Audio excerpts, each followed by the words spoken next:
Good afternoon, everybody, and welcome to the July 6th Parks, Recreation, and Community Services Commission special meeting.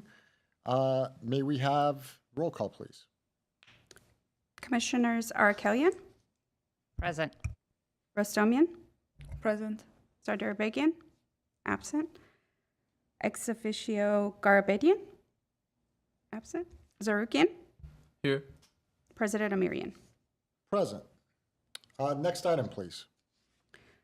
The agenda for the July 6th, 2026 special meeting was posted on the bulletin board outside City Hall on or before Thursday, July 2nd, 2026. At 2A, we have introductions and presentations, introduction of new or promoted CSP employees. Good afternoon, Is this on? It is. Good afternoon, President Amirian, members of the Commission. I'd like to introduce our newly promoted member of our Section 2 team. This is Cruz de la Cruz. He was promoted in June from Groundskeeper 1 to Groundskeeper 2. It's well-deserved. We're really happy to have the opportunity for him to grow with the city and for him to be working in the southern part of the city. Hello, hi. How you guys doing? Sorry, I'm a little nervous. How you doing? Pleased to meet you. I haven't met most of you, but I know for the most part that it's a very important meeting. I want to thank you all for the opportunity, and I'm looking forward to a long-lasting career with the City of Glendale. Excellent. Congratulations, Cruz. I appreciate it. Thank you. Yeah. Thank you guys. How has your time with Glendale been thus far? Pleasant, fulfilling. From my own personal standpoint, working for the city, it's a blessing, especially for my future, my family, myself, and for opportunities that lay ahead, hopefully. Yeah, we see the work that you all do on a monthly basis during these commission meetings, and just kudos to you and your team. Keep up the good work, and I'm sure there are more promotions in the future for you. Will do, guys. Thank you. We do try, and as much as we can only do so much, but we are looking forward to doing a lot better, though. So thank you. Appreciate it. Congrats, Cruz. Appreciate you guys. Thank you. Nice to meet you. Have a good rest of the day, and happy belated 4th. Thank you. You as well.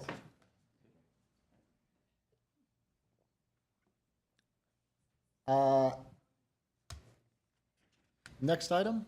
At 3, we have upcoming council agenda items. I do have a couple of certificate of appreciations. Would the appropriate time be? We were going to do that under staff comments since we didn't include it on the agenda, so we're going to do that after. Excellent. Just Thank wanted you. to make sure. Appreciate Okay. that. Next item. Thank you, President Amirian, members of the commission. On July 14th, Olin, the consultant that we're working with on updating our recreation element, will make a presentation to City Council at the 3 p.m. meeting. At the 6 p.m. meeting, we will be designating July 2026 as Parks Make Life Better Month. We have 2 items on the agenda on the 14th as well. Approval to submit Climate Bond Grant Funds application for the Urban Greening Grant Program for the Cerritos Park renovation project. And the second item is placement of a commemorative plaque at Catalina Verdugo Adobe in honor of a historical figure, Don Jose Maria Verdugo. This is a project that is sponsored by the Daughters of American Revolution. And this was a request that came in to staff a few months ago, and we're going to council to receive approval for that. Excellent. Thank you. Any comments or questions on that item or those items? Seeing none, let's move on to the next item, please. At 4, we have commission and staff comments. And if we may, we would like to present certificates to Cruise Night sponsors. I'll invite Gabrielle Goglia to give a brief introduction, and then President Amirian, you can present the certificates. Excellent. Good afternoon, President Amirian, members of the Commission. I'm really pleased to be here today to recognize 2 of our Cruise Night sponsors. We have many Cruise Night sponsors and vendors that are going to be out at the event. Cruise Night is coming up on July 18th, so just in a few weeks here from 5:30 to 10:30 p.m. down on Brand Boulevard. We encourage everybody to come out. We will have some passes to share with our commissioners shortly to join us at the event. But part of this event is working with our community and finding sponsors and vendors in this area who want to be a part of this wonderful event. We get approximately 40 to 45,000 people who come out. We don't have an attendance, we don't have a check-in, so we get these numbers usually from the police department, who flies over with their helicopter, and they have software that's able to look at the number of people and estimate how many people are there. So it is an estimate, but it is a really, really well-attended event, and it's a really big part of our community. And today we want to recognize BMW, who is our presented by sponsor. I have Chris and Sevag here from BMW. And they weren't able to join us today, but we also want to recognize the Greater Downtown Glendale Association. So BMW is our wonderful sponsor at $10,000 towards the event, which is just amazing. And the Greater Downtown Glendale Association gave us a $5,000 cash donation, and then also $5,000 in in-kind sponsorship donations. They help out with trash pickup throughout the event, putting banners up along Brand Boulevard for both this event and also to commemorate the 120th anniversary of Glendale. We're combining it together. And we'll also have a little celebration for our anniversary of both the country and the city backstage at Cruise Night this year. So I would love to invite BMW on up to go ahead and accept their certificate. Excellent. Okay. If you'll just introduce yourselves, gentlemen. Hello, I'm Sevak Adamian, Sales Director for Pacific BMW, and this is... I'm Christopher Petzing, one of the sales managers at Pacific BMW. Excellent. I have a certificate of appreciation here. I'm going to read it, and then I'll come down and present it. So the certificate of appreciation, the Community Services and Parks Department and the Parks, Recreation, and Community Services Commission recognize Pacific BMW for its presented by sponsorship of the 2026 Glendale Cruise Night. Your commitment and support to keeping this Glendale tradition alive and thriving is exemplary and sincerely appreciated.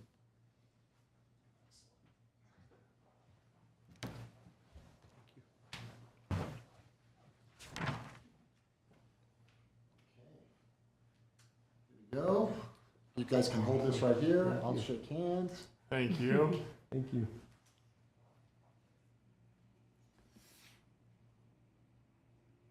Excellent. Yeah, thank you so much. so much. I Yeah, appreciate yeah. it. Really appreciate it. And if you have anything to say, now's your opportunity. I mean, Chris, I mean, we're we've been doing this for the last, I've been there for 20 years. I would say for the last 20 years, if I remember right. And we love the event. We love the community. We want to be a part of the community and sponsor whatever we can. So we're very happy to be there. Yeah, very appreciative. This is one of our favorite events we like to take part in, so just appreciate it a lot. Yeah. Thank you. Yeah, you guys have been a staple in our community, and we really appreciate the support. This is one of Glendale's kind of feature events in terms of the city, and so we appreciate the support and hope you continue to support. Glad to be there every year. Thank you very much. I also have a certificate of appreciation. I know they're not here for the Greater Downtown Glendale Association. And the Greater Downtown Glendale Association, has done a lot for the city of Glendale. I remember, about 10, 12 years ago, I served on their board for a year or two. And it's a fantastic organization and much appreciated in terms of their support of the city and all of the things that the Community Services and Parks Department does. So much appreciated there. I will open up comments to my fellow commissioners. Yes. For as long as I can remember, the cruise night has been a staple to Glendale, and I've really enjoyed going and seeing all the vintage cars and all the supercars out there. I've also remember seeing all the vendors come out and all the music. It's such a fun experience. For anyone who hasn't gone there, I truly recommend going to this event. It's truly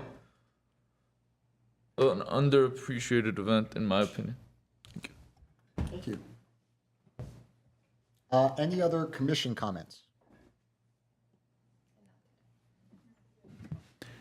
Okay. President yes. Mirian, I have 2 items that I would like to go over. Absolutely. Pertaining to a couple of the comments that were made in past meetings by commissioners. Last commission meeting, I believe it was the last commission meeting, you had asked about what occurs if a candidate does not comply with the cease and desist letters during a election. So what we'll do is when we send out a letter through our legal department, we'll go ahead and give them a time to go out there and either take out the sign or whatever's been posted on city property. If that doesn't occur, then staff will go out and take the sign out.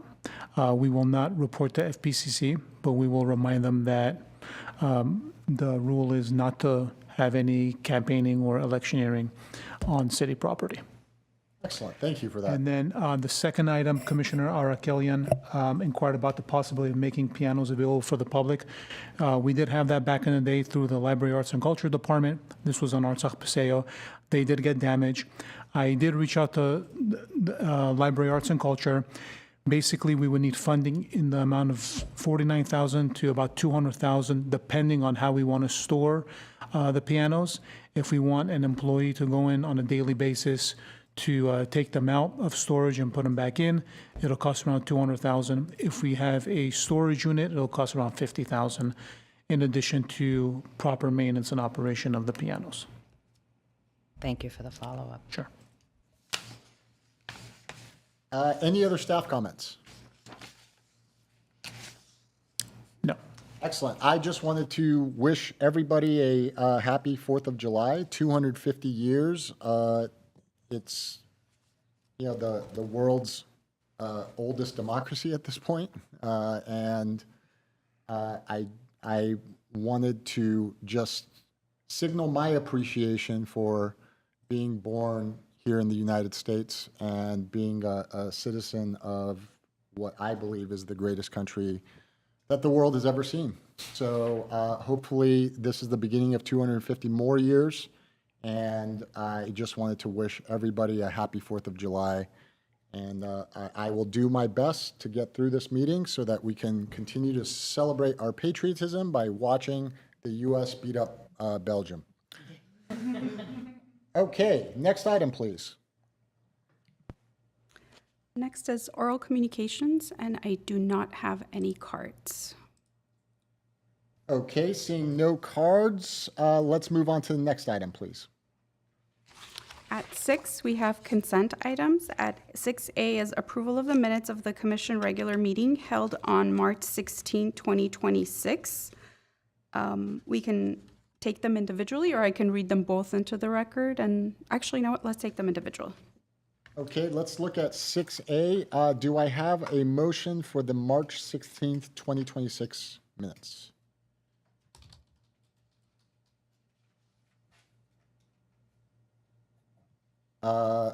Okay, so it appears that we only have 2 of the commissioners present. Commissioner Killian, did you have an opportunity to review the minutes and watch the meeting? I did. Oh, excellent.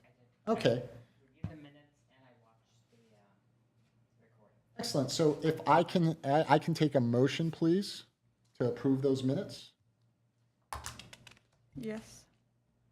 So moved? Yes. A second? Excellent. We have a motion and a second. Roll call, please. Commissioners Arakelian? Yes.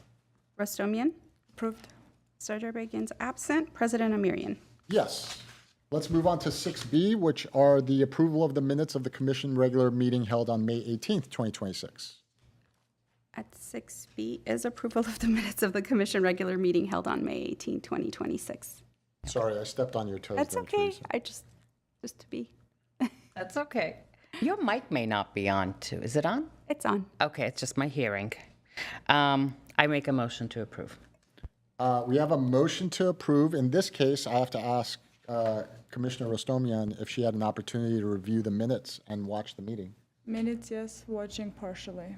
Okay, so what I'd like to do in that case is let's table this item until next meeting's consent for 6B so that we can approve it then, please? So table this one? Okay. Yep.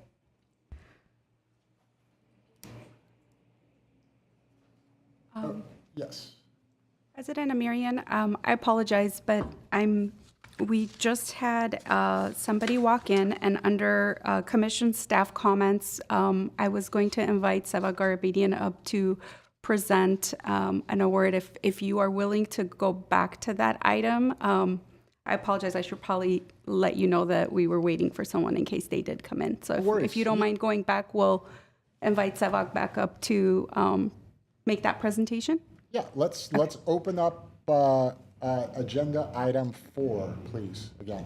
Okay, so under commission and staff comments, I'll invite Seva Garabedian to make the presentation. Good afternoon, President Amirian, members of the commission. My name is Seva Garabedian, Community Services Manager with the Parks Department. So the award that we want to present, or the little trinket that we want to present, has to do with our recent partnership with the Greater Los Angeles County Vector Control Department. And through Greater LA Vector Control District, we launched a social media campaign called Let's Chalk About Mosquitoes, where we used sidewalk chalk and decorated one of our parks, Pacific Park, to encourage the public and teach them about mosquitoes and diseases and how to avoid them and what to do to kind of reduce that population, in addition to other airborne vectors such as those. So as part of that campaign, we had a contest. Every city who participated in the contest had a winner. And our winner is present today with her 3 children. Her name is Miss Nancy Teramoto. And I'd like to invite her up so we could give her a small trinket, or one of your kids, no problem. Baby sleeping. And then that's pretty much it. And I'd like to thank her on behalf of the department for participating. Excellent. Yeah, thank you for participating and congratulations. Yeah, come on up. Can we bring that microphone down? I'd like to know who we've got here. Say your names. Hear me?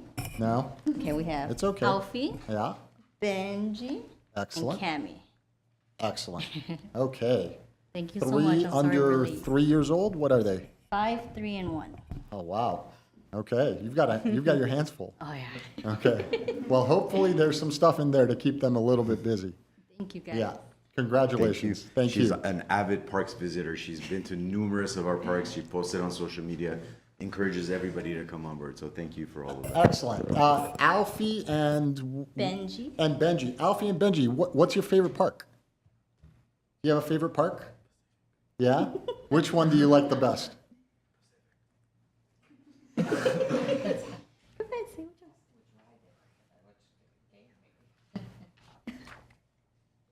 What do they like most? The splash pad? Yeah, what do you like most? The splash pad? Do you like the splash pad? Playgrounds? You like the slides or you like the splash pad? I like the one that had the big slide.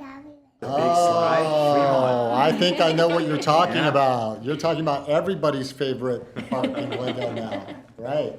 Excellent. Well, I hope that you get a lot of use from that, young man. Okay? That park was built especially for you. Okay? So enjoy it. Enjoy it, and thank you. Thank you. Thank you Take a guys. photo real quick. Thank you.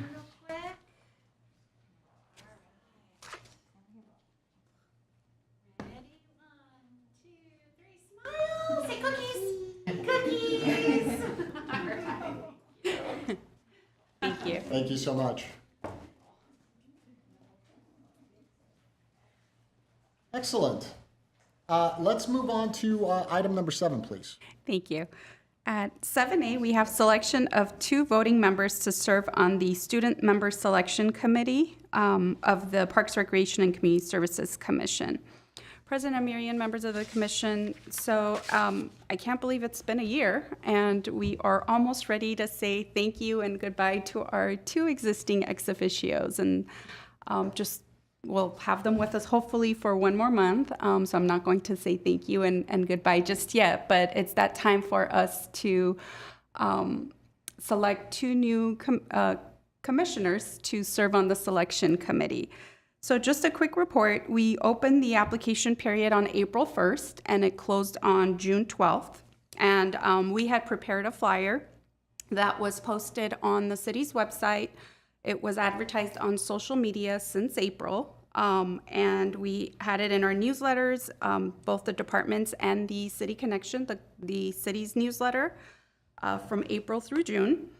We sent the flyer to GUSD and asked the 4 high school principals to also help promote it. So I'm hoping our existing ex officios were seeing it across your school and hearing about it. We posted it on social media several times throughout the last several months, and we also posted it on Handshake using the Handshake platform to advertise to various colleges. And in total, we have received 9 completed applications, although we had 43 applications that were started. So of the 43, 9 completed and submitted. So we have 7 high school applicants and 2 college applicants so far. Well, not so far because the period's closed, but that's the number of applications we have received for this year.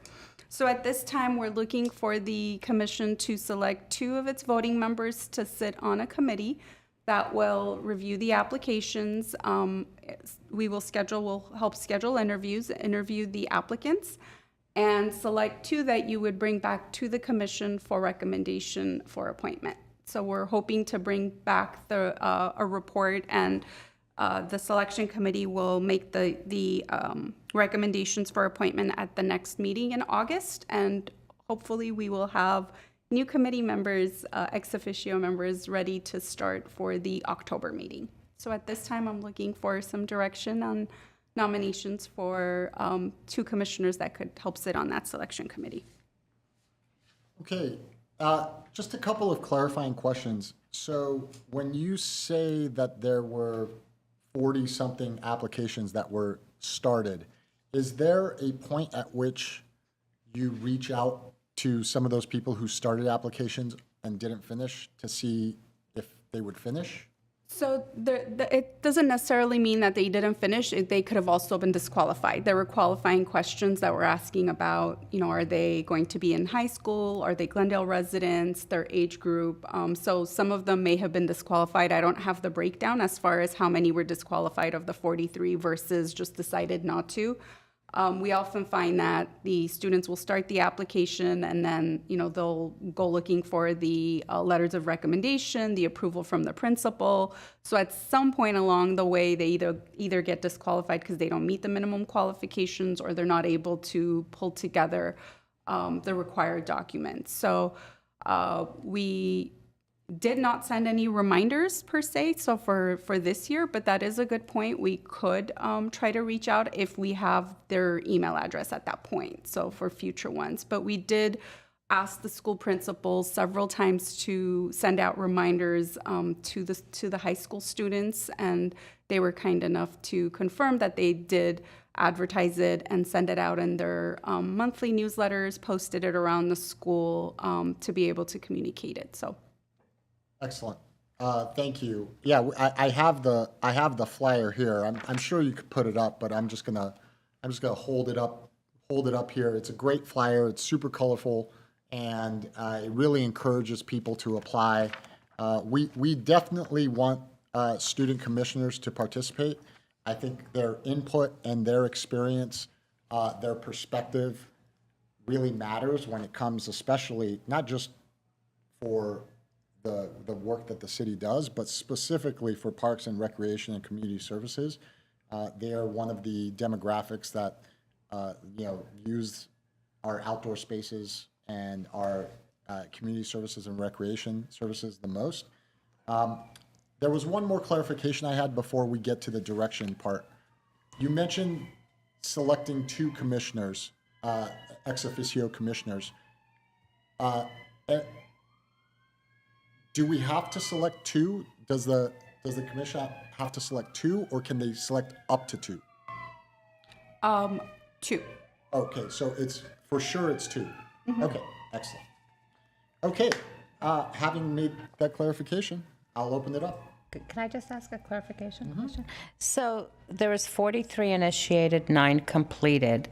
Is there a likelihood that that number 9 would increase, or they've missed the deadline?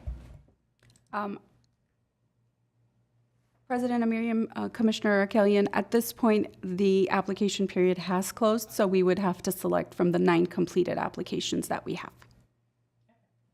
And just to be curious. honest, we have not heard from any students that said, "Oh, I really wanted to get my application in, and I didn't have time." We did hear from an applicant who was missing a recommendation letter, or they uploaded the wrong one, and we did give them the opportunity to submit as a follow-up. But we also have not heard from any applicants who have reached out and said, "I really wanted to consider that." So had we may have considered it. We'd check in with legal just to be sure, but. We also haven't had any students. No, it's that have okay. reached I out. mean, you have a deadline, you have a deadline. I was just curious. Of course. Yes. I think the student ex officio position is excellent. It gives students a voice, and it lets us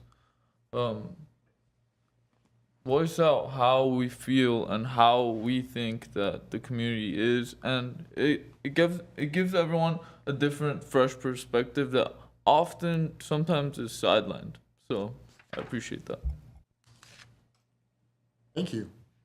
Okay, opening up to direction for staff regarding 2 members of the commission. It has to be voting members of the commission that are willing to do the student commissioner interviews. First off, any volunteers? I volunteer. Excellent. Excellent. So we have 1 volunteer. Do you have any other volunteers? I'll second. Oh, you'll second the volunteer, or No, you I will volunteer? be the second one. I Oh, will second excellent. the volunteer. I will volunteer. Excellent. Okay, well, since we have 2 volunteers, I am not going to step on your toes. And I think we have 2 volunteers for that. And have you participated before? I have not. I was a newbie last year, but I believe Commissioner Rostomian did, so I will follow her lead. Fantastic, yeah. And it is just wonderful to see the next generation's potential Absolutely. and the application. It is a very wholesome experience, as at the same time also inspiring, and something that I think it's good to continue including them. Mm-hmm. And I know you've done one of those, and you were very encouraging last time, so it was a good encouragement. Yeah, I love the experience. You're going to enjoy it. I don't want to be like a hog and be like, I have to do this, but it's one of those experiences I would volunteer for all of the time. So I'm looking forward to hearing your experience with it, and I'm sure the 2 of you, the process is pretty straightforward. I'm sure the 2 of you are going to choose some great student commissioners for us. If you wanna maintain your streak, I'm willing to volunteer to No, pause. I You can go appreciate it. continue doing I it. appreciate it. My schedule's quite full, or else I would. I'd jump all over it, but I appreciate that. And I appreciate you 2 being willing to step up. Do we need a motion for this? Yes, We do. please. Okay. So let's go ahead and, you know what? I'll make the, did you have a comment? Yeah. Go for it. The potential applicants. Although this is a very serious matter, take it with the most fun and like childish way that you can, cause like this is like a time where you can be yourself and like show who you are. So be professional, yet also show like be the person that you think you will be in like a couple of years in that interview. I think that's a piece of advice that I could give. I mean, that's coming from someone who made it through the gauntlet. Yeah, it was tough, right? It made you do push-ups. Yeah. Excellent. Yeah, great advice. Okay, so I need a motion and a second, please. Moved. So, and just to make it clear, the motion is that Commissioners Rostomian and Arakelian will serve as the 2 members. Do I have a second? Second. Okay, roll call, please. I'm sorry, who moved? Was it Rostromian? Yes. Okay. Roll call. Commissioner Zarakalian? Yes. Rostromian? Yes. Sardar Begian's absent. President Amirian? Yes. Congratulations. Okay, next item, please. 8, for reports for information only, 8A, fiscal year 2026-2027 budget update. Is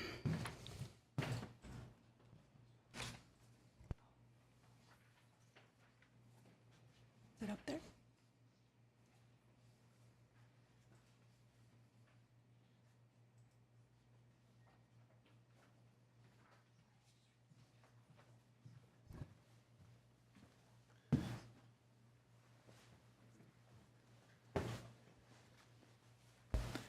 Okay, President Amirian, members of the commission, real quick, I would like to give the commission a budget update that was approved by City Council last week.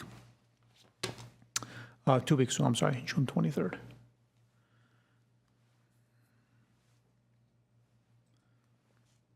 So our department has 5 sections. We have administration. Administration handles all of our personnel requisitions, budget, grant management, and different administrative duties that is needed for the Parks Department.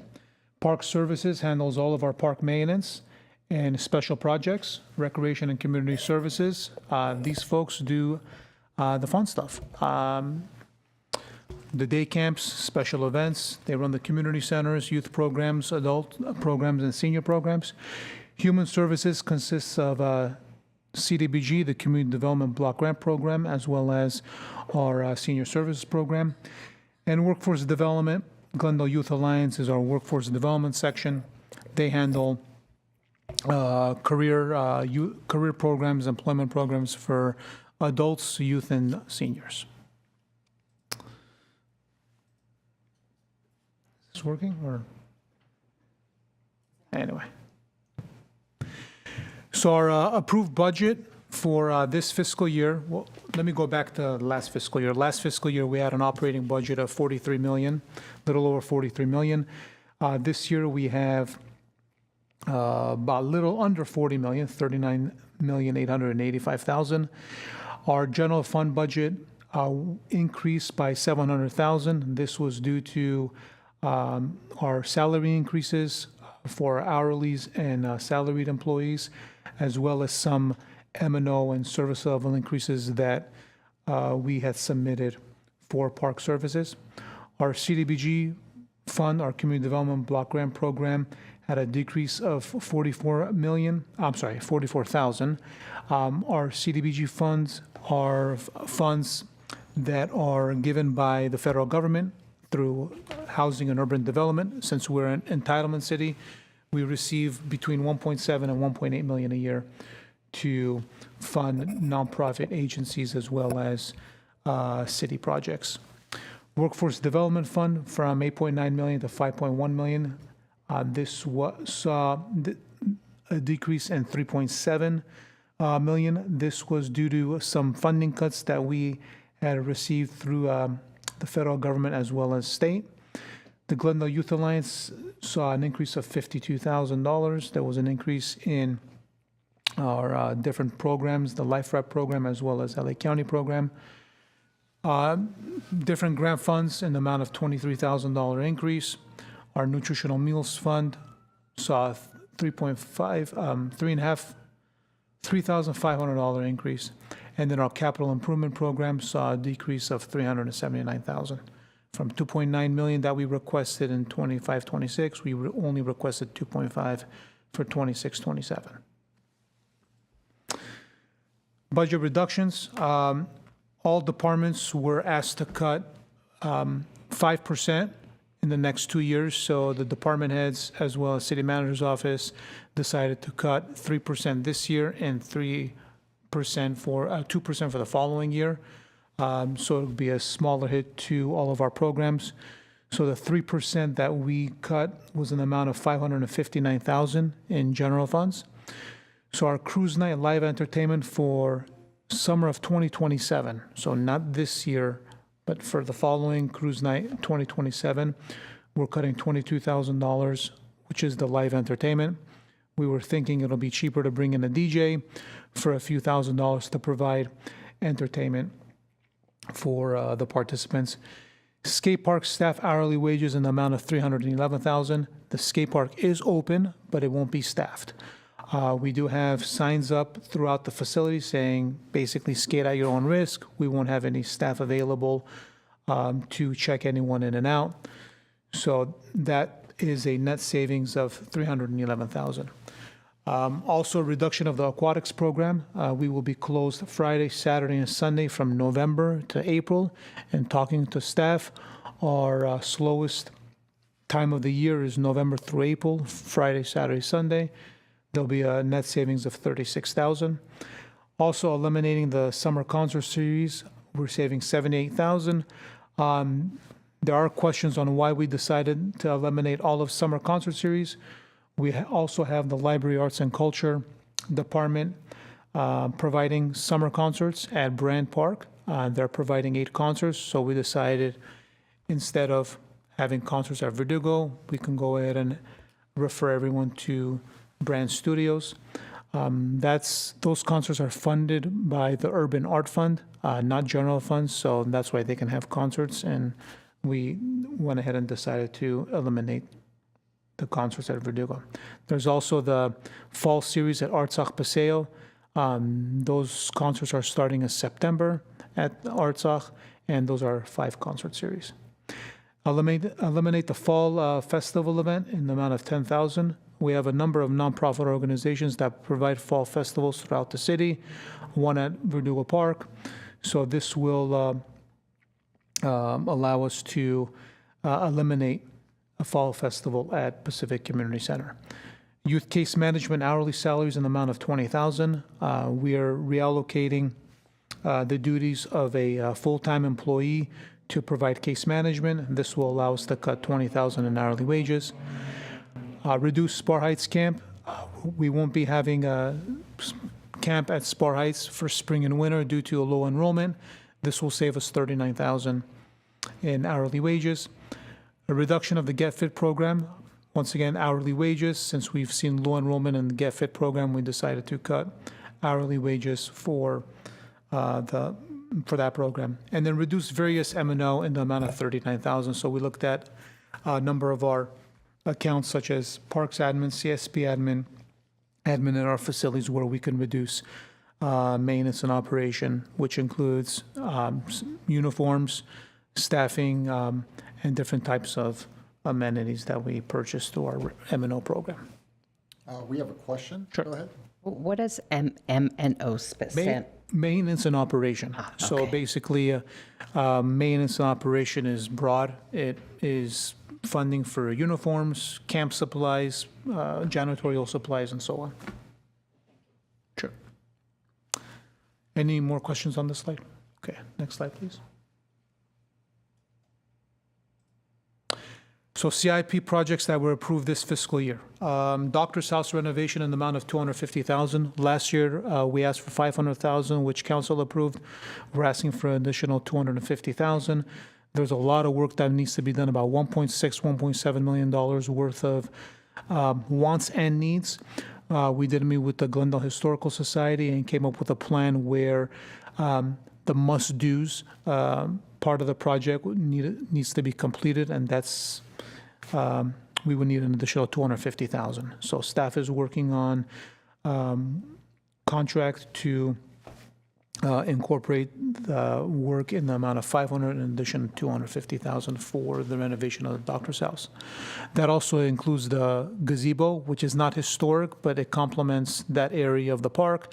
There is going to be some renovations done at the gazebo as well. The Shoal Canyon Ball Field parking lot repaving, the $250,000 is just for the design. There's some AD access as well as design work that needs to be completed. We asked for $250,000, and we were basically given the $250,000 to start that work. Maple Park perimeter fencing. This was a request that came from council to fence Maple Park so we can have a playground that is enclosed to provide access to our participants with intellectual disability. Since we do have a request through the parents that have kids that use our playgrounds and tend to elope, we'll go ahead and use these funds to fund the fencing project for Maple Park. Beaudry Boulevard and Glen Oaks Boulevard landscape improvement. This is the planning for these, the renovation of these two medians. With state restrictions in potable water and using recycled water, these two medians are on potable water. And to meet state guidelines by the end of December 2027, we would need to re-landscape Beaudry as well as Glen Oaks into drought tolerant landscaping. The restroom renovation project design in the amount of $350,000. We're looking at designing 8 restrooms throughout our parks that are in need of restroom renovation. So this is basically $350,000 to start the design process. Rubberized fall surfacing, our pour-in-place that we install at all of our playgrounds. FMD, or Facilities Management Division, our Public Works, they're requesting $800,000 to renovate and basically repair some of our pour-in-place rubberized material that's been damaged from wear and tear. And then, of course, our Central Avenue Master Plan is formerly known as Joann's Fabrics. We asked for $500,000 in general funds, as well as Measure A. We were awarded $500,000 through LA County Parks Bond, so we have a total of $1 million to start the master planning, community engagement master planning for Joann's Fabrics. Okay, any questions or comments about this section? Okay, let's move on. Okay. So our CIP project up to date, so far we have $39 million in projects that we're working on. Our remaining budget is $30 million, proposed is $3,021,000. Joe Gonzalez, our park planner, will be updating commission on our capital improvement program update in a little bit, but we have a lot of work, good work that our staff's doing in terms of all of our projects that Joe will review in just a bit. Our FTE count, full-time, we have 102 full-time salaried employees. We were 104 2 years ago with transfer of homeless services, the 3 FTs, with the transfer of homeless service from community service and parks to community development. There was a reduction of to 101.2 in fiscal year 2025-26. We did turn in a service level increase to add 1 groundskeeper 2. Once when Rockhaven opens up, we would need to maintain that facility. That request was approved, so hence the reason why we have an additional salary count of 102.2 FTE. Our hourly FTEs, there is a small decrease in hourly FTEs because of the budget reductions that we faced this fiscal year with aquatics, Glendale Youth Alliance, as well as different programs that's provided by Recreation. So our total FTE is 245.44. Next slide. Any questions? Questions? What Go ahead. does FTE stand for? Great question. FTE is full-time equivalent. So we have 102.2 full-time employees and 245 hourly. Now, those 245 hourlies that we have, depending on season, it varies from 200 bodies all the way up to 450 bodies. But if you combine all of them in terms of full-time hours, it'll be 143 hours. Good. Thanks. Okay, any other questions? Thank you. Sure. Let's move on to item 8B, please. At 8B, we have Capital Improvement Program, CIP update.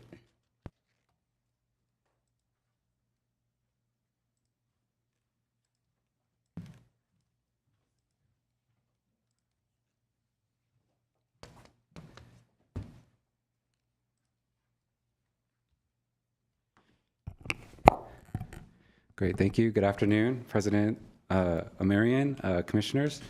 I'm here to present the update for the last 8 months on the Capital Improvement Program. There is about 21 projects we'll provide a summary of, so I'll go quickly and feel free to interrupt me if you have any questions or comments on any active project. So starting with projects that have been completed in the last 8 months, we have 3 spread throughout City of Glendale. So first one is going to be Pacific Park, Edison Elementary, multi-purpose field replacement. And the second will be Brands Park, Friends of Chaussee Tea House conditions assessment and repair. And lastly, the Babe Herman Field restroom and ADA improvements. So starting with the Pacific Park Edison Elementary School. So this was an existing artificial turf field installed in 2015. And so this is a replacement of that field. All of our soccer fields are really highly used. And so this one was in high need of replacement. We did get allocated about $2 million for the replacement. The actual field contractor agreement was about $1.3 million, with about $250,000 to design the replacement. And then the phase 2, which will be raising the fence on the north side, and the ADA improvements will be about $300,000. And so we've completed the phase 1 in March of this year and was open out to the public. Again, this is a joint use facility, so it's used half-time by the school during the school day, and after hours and on weekends it is open to the public.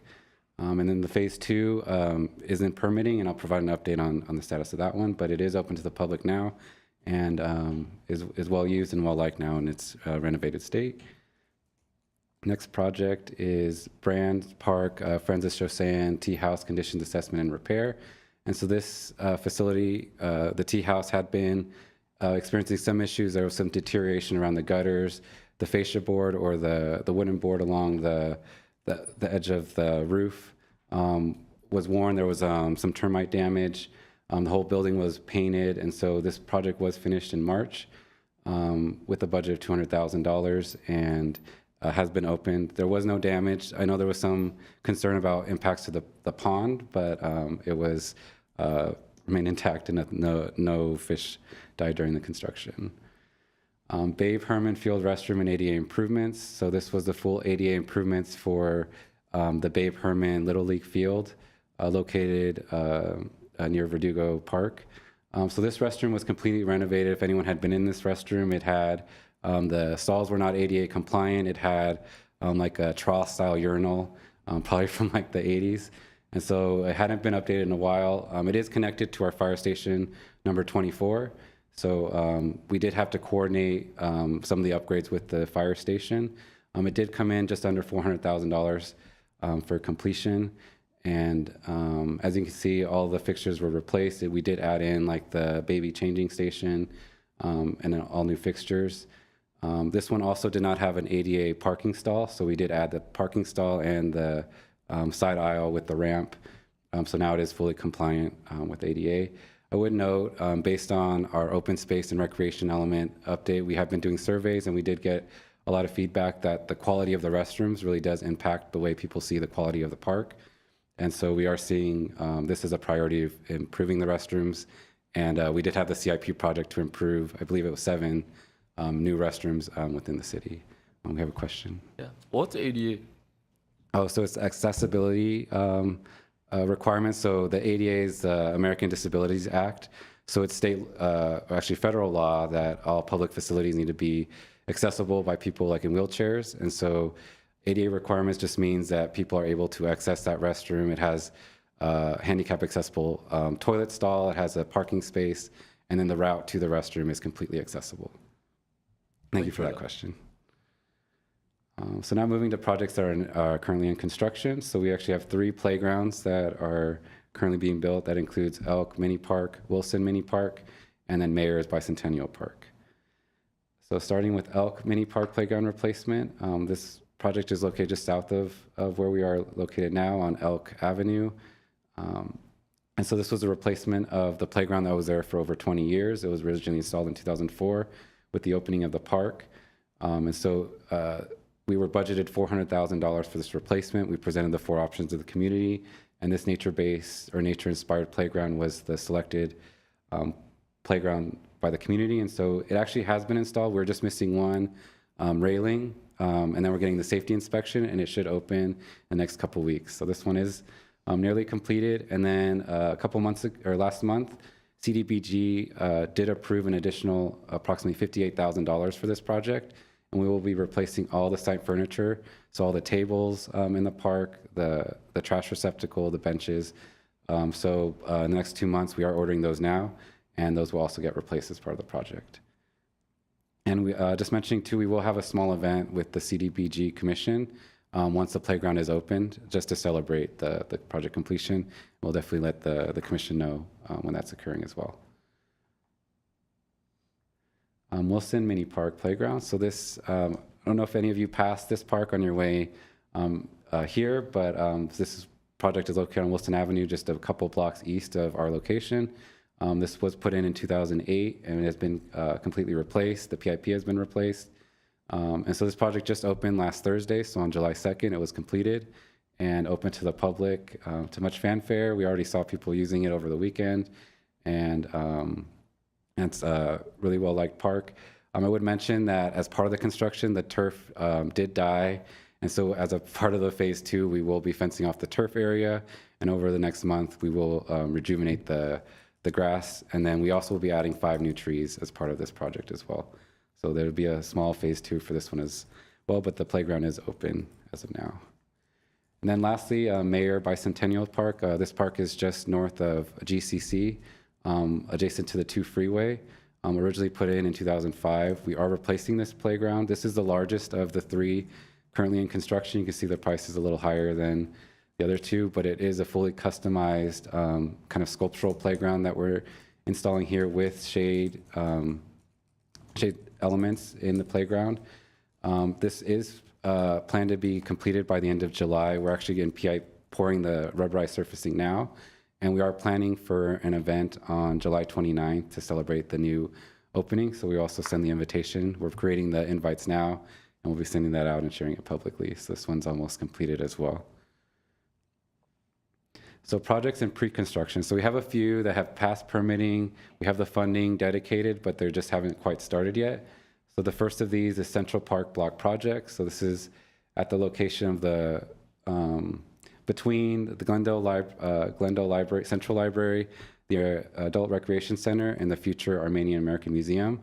And so as part of the development of the Armenian American Museum, the original Central Park was reduced in size, about 2 acres, to accommodate for the new museum. But as part of the development, parking is now part of the parking for the park, and this block will be located underneath the Armenian Museum. And so all surface parking is now being converted into park elements. And so you see a great lawn that is taking where the current parking is, and then a new development of new playgrounds, a splash pad, and entertainment areas are being developed now as part of the new development, which will coincide with the Armenian Museum being completed.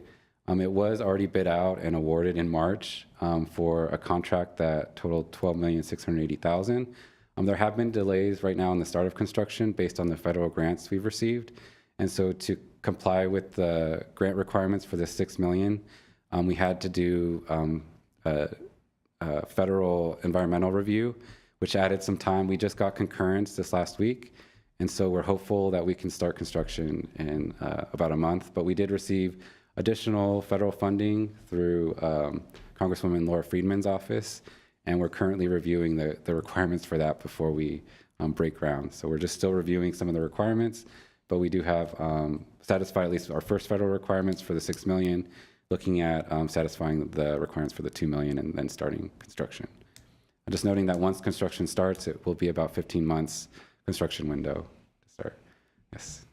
So to confirm, the parking is being reduced. Where is it going to go again? So the surface parking is being reduced, but they are building, I believe, 3 floors of subterranean parking underneath the Armenian Museum. But there has been some concern by, I guess, the adult recreation users about where they will park and access their facility. So we're still discussing like where those parking spaces will be dedicated to give them direction. Thank you. Can I just ask a follow-up question to his question? So the parking that will be under the museum, will that be city-managed, city-run? So folks not visiting the museum will be able to access it? Or will the purpose of that parking be only for the museum? Great question. That's something legal, community development, and city manager's office, I believe, are talking and negotiating with the museum. I know museum had a concern that Saturday, Sunday, when they have their larger events, that there would be no access for us to use. But we're open Monday through Friday, 8 to 5. So it would be great if we can have access to their parking lot 8 to 5. Or, I'm sorry, Monday through Thursday, 8 to 8. Fridays and Saturday, we're open 8 to 5. Okay. That's something that we're working on. But there are a number of, I believe, 7 to 8 ADA parking spots, as well as parking spots at the exchange. Yeah, across the because I street. was envisioning like the museum won't be at full capacity 24/7, so there might be some flex times. Will the parking be free for residents? Which parking are you referring to? The subterranean parking. That we're not sure. We haven't worked out the specifics yet. I would assume there would be a validation similar to what we have at the exchange. When our users park at the exchange, we validate and they can get up to 3 hours for free. Yes. I have another question. So, will the Beeline be coming anywhere near Harvard, Colorado, Louise, whatever that other street is? Yes, I'm I seeing believe so. nods, I yes. believe- Well, I mean, I get it. I've started to use public transportation recently, and if it can, accommodate, you can get people using it more. And if you don't accommodate, people won't use the public Great transportation. question, Commissioner Arakelian. So the Beeline does have a stop on the corner of Harvard and Louise specifically, which is on the northeast corner of that block.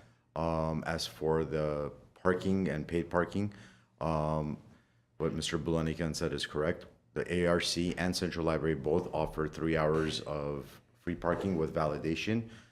The initial 90 minutes is free currently, the way that lot is set up, if not 60 minutes. But we will extend that to a solid 3 hours of parking with validation upon visiting one of those facilities. With regards to the subterranean parking, that is not city property anymore, so they will have to be able to dictate what their fees are, if any, and then we could go from there based on an agreement with legal, with CDD, and everybody else. My understanding is that the marketplace parking across the street isn't at full capacity anyway. Is that right? President Amirian, I cannot speak to its capacity. I know that some of the spaces above the 4th level, when I've had to park my vehicle there, are blocked off, and we have rented out some of those spaces to like our local dealerships. However, I don't know what the capacity is. About 15 years ago, when doing a parking survey for that lot for the seniors, when we were renovating Lot 10 and all of that, there was about 1,000 spaces available to people that were parking directly in that area, including the parking lot that is eventually going to turn into a park. So Lot 10, the marketplace parking structure, between those two spaces, excluding street parking, was about 1,000 spaces when we did that study. Okay, thank you.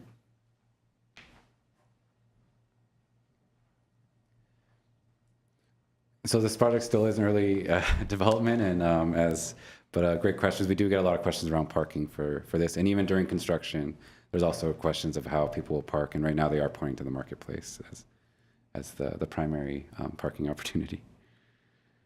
Here you can see some of the renderings for what that improvement will look like once completed. So the last project, kind of pre-construction, is Sports Complex Field 3. So this will actually be a field conversion from a natural turf softball field to a multi-purpose artificial turf softball field with 2 U12 fields in the outfield, at least overlaid. And so we have the funding already appropriated for this project, and it's already approved all permitting, so it's with Public Works Engineering now to bid it out and award the contract and go to construction. We were hopeful this would start at the end of July, but considering they haven't gone to council to even get their specifications approved yet, we're probably anticipating later in the fall, if that aligns with the use of the field. So projects that are currently in permitting, we have 5, including Adams Square Mini Park. So this is the 4th playground replacement. So that one's just in permitting since it has a shade structure. Pacific Park, this is the fence raising at the artificial turf field. At Shoal, we're doing the ball field, field 1, the bullpen. We're adding a bullpen there. Verdugo Park, where in the north, we're renovating the restroom. And then the 5th one is at Glorieta Park, the tennis concession building. So at Adams Square Mini Park, so Adams Square is the mini park that has the historic gas station, a 1930s modern design. And so as in designing the playground, we did offer a sculptural kind of custom truck playground option, which the community did select. This rendering actually is outdated. We did replace this with a shade structure, so it doesn't have the integrated shade, but an actual structure that will be over the truck. So it's a kind of a more streamlined design than what this has on top. But because it has a shade structure, it did require the permitting. And so this one is taking a little longer. Typically when projects do have a permitting requirement, it adds about 6 to 9 months to the approval. So the other ones were small enough that they did not require the permitting. This one does require it. So it is falling a few months behind. We were hopeful to start at the end of July, but because of the permitting delays, we may have to push that a few months. So we will follow up on the timing. This one also is getting about $40,000 in new site furniture. So that's new benches and tables and landscaping. So pending updates on this one, we will let you know when this one goes into construction. I did mention for Pacific Edison, the artificial turf field, there's a phase 2 with the raising of the fence. So here it shows the detail with the netting, 10 feet of netting that we're adding to the top of the 20-foot fencing. So there's an issue with people kicking balls over the fence. So this will help to alleviate that risk to neighboring residents. And then there was some additional ADA improvements that will be part of this phase. Again, this was permitted now, so we will be going to bid this out soon. Oops. And then for the Shoal ball field bullpen. So this one, because we were building 10-foot fencing around to create this bullpen, which essentially is a pitching mound with the plate for pitchers to practice. It did require permitting, which then triggered an accessibility review, which also requires some of these ADA improvements, including ADA in the in the parking lot. And so this is still going through permitting. We just got some comments back. Director Bulanikian did mention that there is also a CIP project to redo the parking lot here. So the ADA improvements will kind of align with some of the other parking lot improvements that will occur at this site. Next.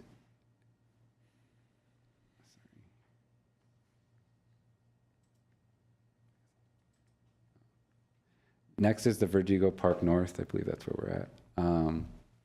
So this is the improvements on the north side of Verdugo Park. So it's to replace the existing restroom building with the restroom building plus a small community room. So similar to what they have at Fremont Park now, it'll be a combined restroom community room available at the facility for those to rent for use. And then they will, instead of having the small playground that's located there, they are replacing with a landscape feature, a meditation maze, which was the preference of the community at the time. So this project is already fully funded and it's just in permitting now. And we're hopeful that once it gets permitted to be completed within a year. So we can let you know once this one is permitted as well. I have some questions on this. It says small, oh, thank you, sorry. It says small community room, and then you said Fremont Park, so now I'm like trying to visualize. When you say small community room, what's small size? Can I respond to that? So this project has been in the works since June of 2017. We had a community meeting. Remember all that? And when we took the report to council, they had approved a restroom and a small community room, no more than 1,800 square feet. And during the meeting, there was some concerns about us renting out the facility and expanding and so on, even though the Dad's Club was right across the street. So during the meeting, I had mentioned that this room would only be used for our day camp program. So when it gets warm, we want to have the kids move into the indoor facility, arts and crafts and so on, and during special events. So the Duck Splash, the Cars for Cops, if one day hopefully we'll bring back our summer concert series, we'll have a room to store things. We won't be having birthday parties or any events similar to what we have at Fremont Park. So just to clarify. And it'll be no more than 1,800 square feet, so that existing footprint right now. So including the restrooms Including and the everything? restroom and everything, yes. So neighborhood association couldn't have a meeting there if they wanted to? That's something that we can Maybe be in the open future to. we can Maybe in talk the about- future, we can talk about it, but yeah. But plus, the playground that's there. I mean, currently when we used to have our summer concert series, I would see the playground being used at night. That's going to be going away. We're going to have a passive area. The residents in the area wanted the north end to be passive and the south end to be active. So eventually, when this is completed, we're also going to work on the south end where we'll renovate the restrooms there and hopefully get a brand new playground. Okay. Yeah. How tall is the maze? I think we looked at this, but how tall is that maze going to be? I'm not. It's not going to be like a corn maze. It's basically going to be a meditation garden. Okay. But it's not going to be. You're the people who are in the maze. No. No, it's defined by like walking paths and little It's a walking path, rock yeah. dividers. Sorry. So will we see renderings of this? Will that come back to this commission like as we've had to, or this is the only time? We can when they're complete. We can come back with an update. I mean, it will be, but I guess, well, okay. Excellent. Thank you. Go on. So we'll make a note to come back when this gets approved, I guess permitted, and going back to council. And then last one is the Glorieta Parks Tennis Concession Building renovation. So this is replacing the existing tennis concessionaire building, and so replacing it with a new one. So right now it's kind of dated. It has a small restroom also associated with it. So we're just improving the existing facilities and adding a viewing room as well as part of that building. And so it's still in permitting. We do have about $725,000 allocated to build this out, which last year it was within budget based on the current design. So we're hopeful that it's still buildable with that budget. So as soon as we're hopeful by the end of the year to get the permitting approvals. And then we have 6 projects that are currently in design or planning, and I'll quickly go through these ones as well, including the Oscar Element, which is citywide, the Joann's or 1000 South Central Avenue Park project. At Brand Park, now we're working on the Doctor's House. We did the Tea House, now we're doing the Doctor's House. For just at south end of Verdugo Park, the KC Stengel Field is being renovated. At Pacific, now we're looking at the natural grass field, and then lastly at Sports Complex, replacing fields 4 and 5. So as this commission received an update from our consultant for the open space conservation recreation element, also known as the Oscar element, we are continuing to move forward with finalizing the draft. We will be going to council on July 15th to provide a similar update that you all received this commission on where we are at the project. And we have currently a round 2 community survey out for comment. And so on our Engage Glendale website, this project is posted with that round 2 survey. And then we are going to pop-up events throughout the month to highlight the ongoing activity to get more feedback. Again, this planning will help us to prioritize and set our park standards for the city. So looking at where and how much parks we need throughout the city, what should we be prioritizing? Some things we've already mentioned that we've heard are like the quality of the restrooms really impacts the way people evaluate our parks. We also heard that our field facilities are used excessively, a lot more than maybe some of the other cities. So maintenance and upkeep is something that we really have to focus on. So things like that we are starting to hear, and as we start to finalize the draft, we'll come back to highlight the goals that we've established as part of that plan. The Joann's Fabric site, also known as 1000 South Central Avenue Park Project. So again, this was the purchase of the 2.39 acre site of the former Joann's Fabric. And as Onik had mentioned, we have received $500,000 through Measure A to support this program. City Council has allocated another $500,000 for the design, so we have about $1 million already allocated to start design. We have drafted a request for proposals for the design consultant.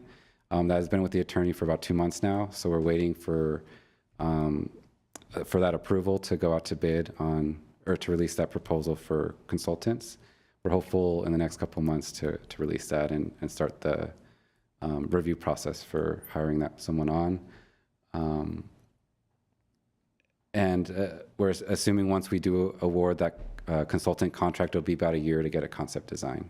And we will be coming back throughout that process to show concepts to this commission as well.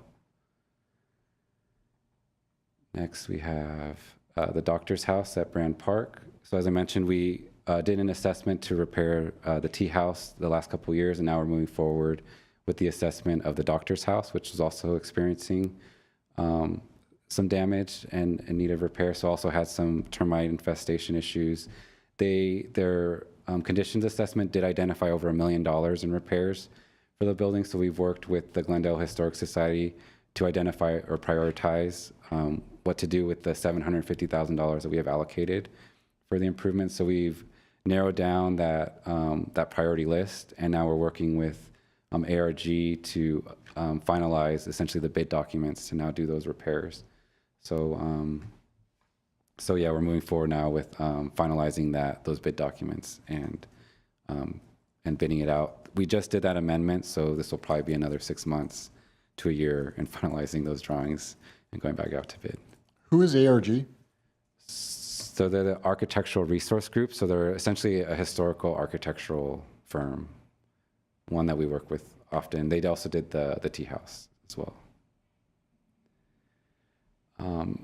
Also now for Verdugo Park, the Casey Stengel baseball field. So this project was prompted by the city receiving $2 million through state member requests through Representative Portantino's office. And so we're working with Glendale City College and GUSD on finalizing the scope of this improvement. So we've hired on a design consultant, and we're currently still in the design process to finalize the scope of this. They were looking at, renovating the dugouts, the bullpens.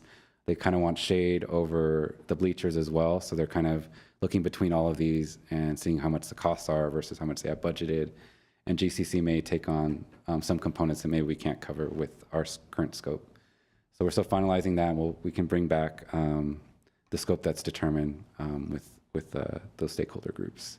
What's the relationship between, I know that GCC, Stengel is GCC's home field, right?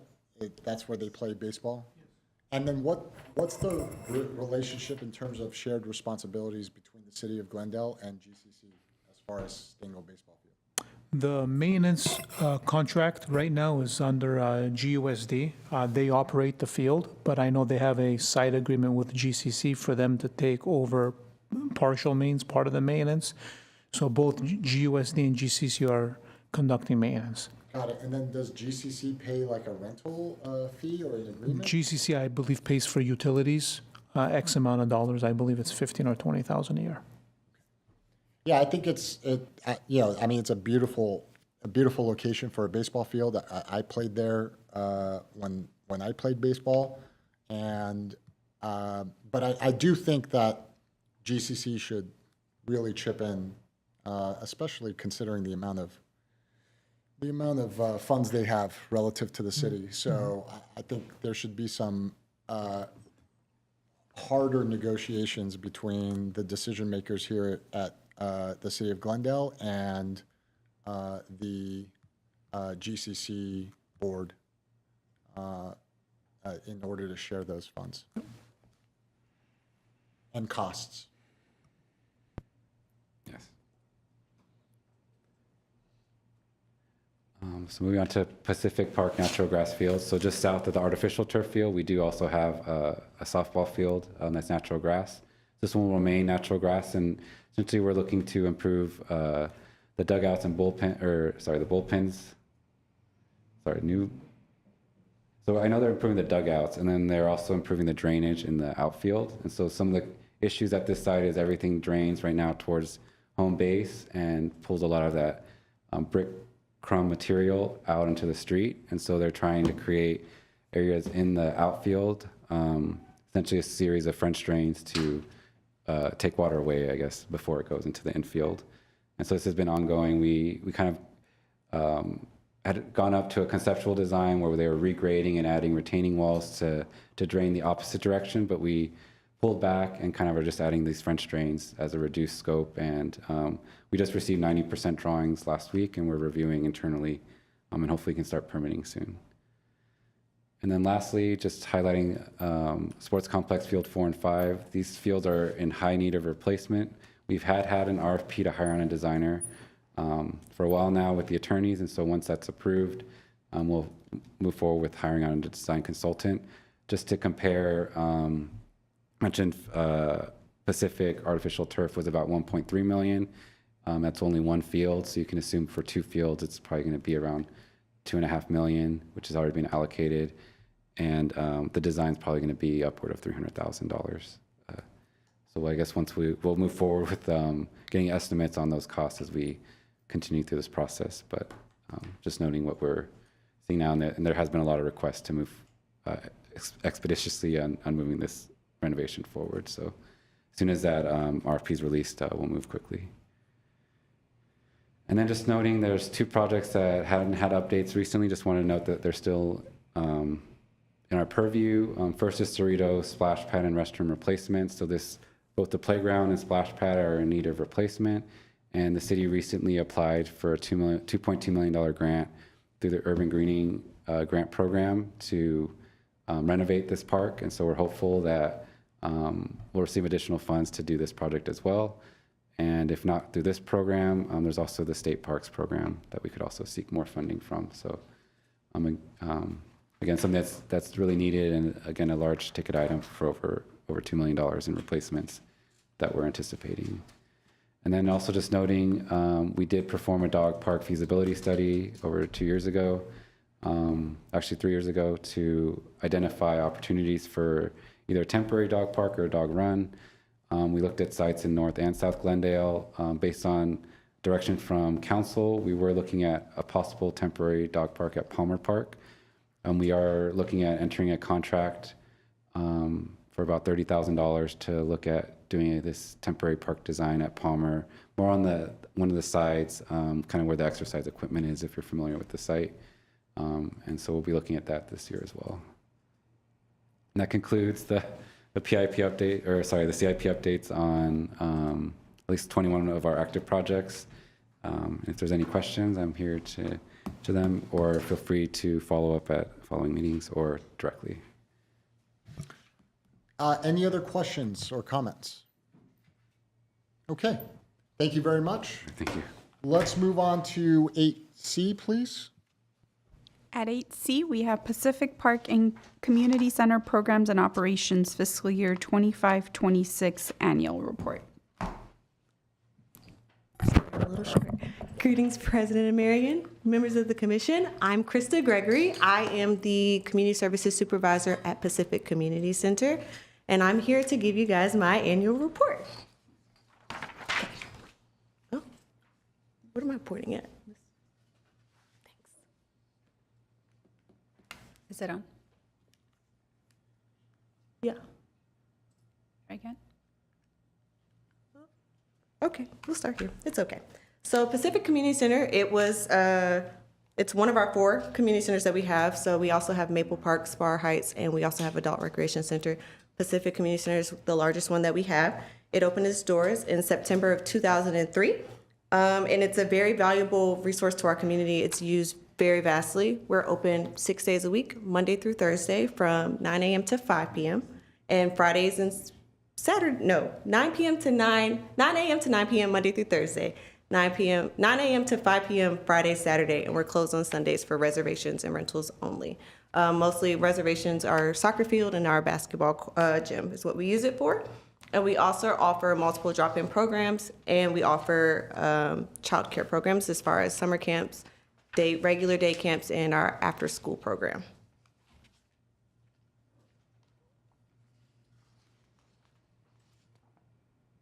Right. Okay. So at Pacific Community Center, we offer 2 full-size gyms. One we call the city side, which is owned for the city. And then we have the other side, which is the school side, which comes with the stage that is a part of our joint use agreement that we share with Edison Elementary School. We also have 4 multi-purpose rooms, our Sycamore room, our Redbud room, our Oak room, Sycamore? Art Science Room. Arts and Science Room, thank you. Our Arts and Science Room is also a shared space as well with our Edison Elementary School. We have a full-size commercial kitchen with a stove, big old sinks, and 2 full-size refrigerators and freezers. And then we also have a rec room with billiards and table tennis, along with a computer lab that we also share with our Edison as well. So our joint use agreement, we have shared spaces, like I said, the computer lab, our Arts and Science Room, some of the classrooms that we own, we also share with them, so we allow the school to come in and host classes, or if they need like a one-off or a testing site or something like that, we also share that with Edison as well as their gym.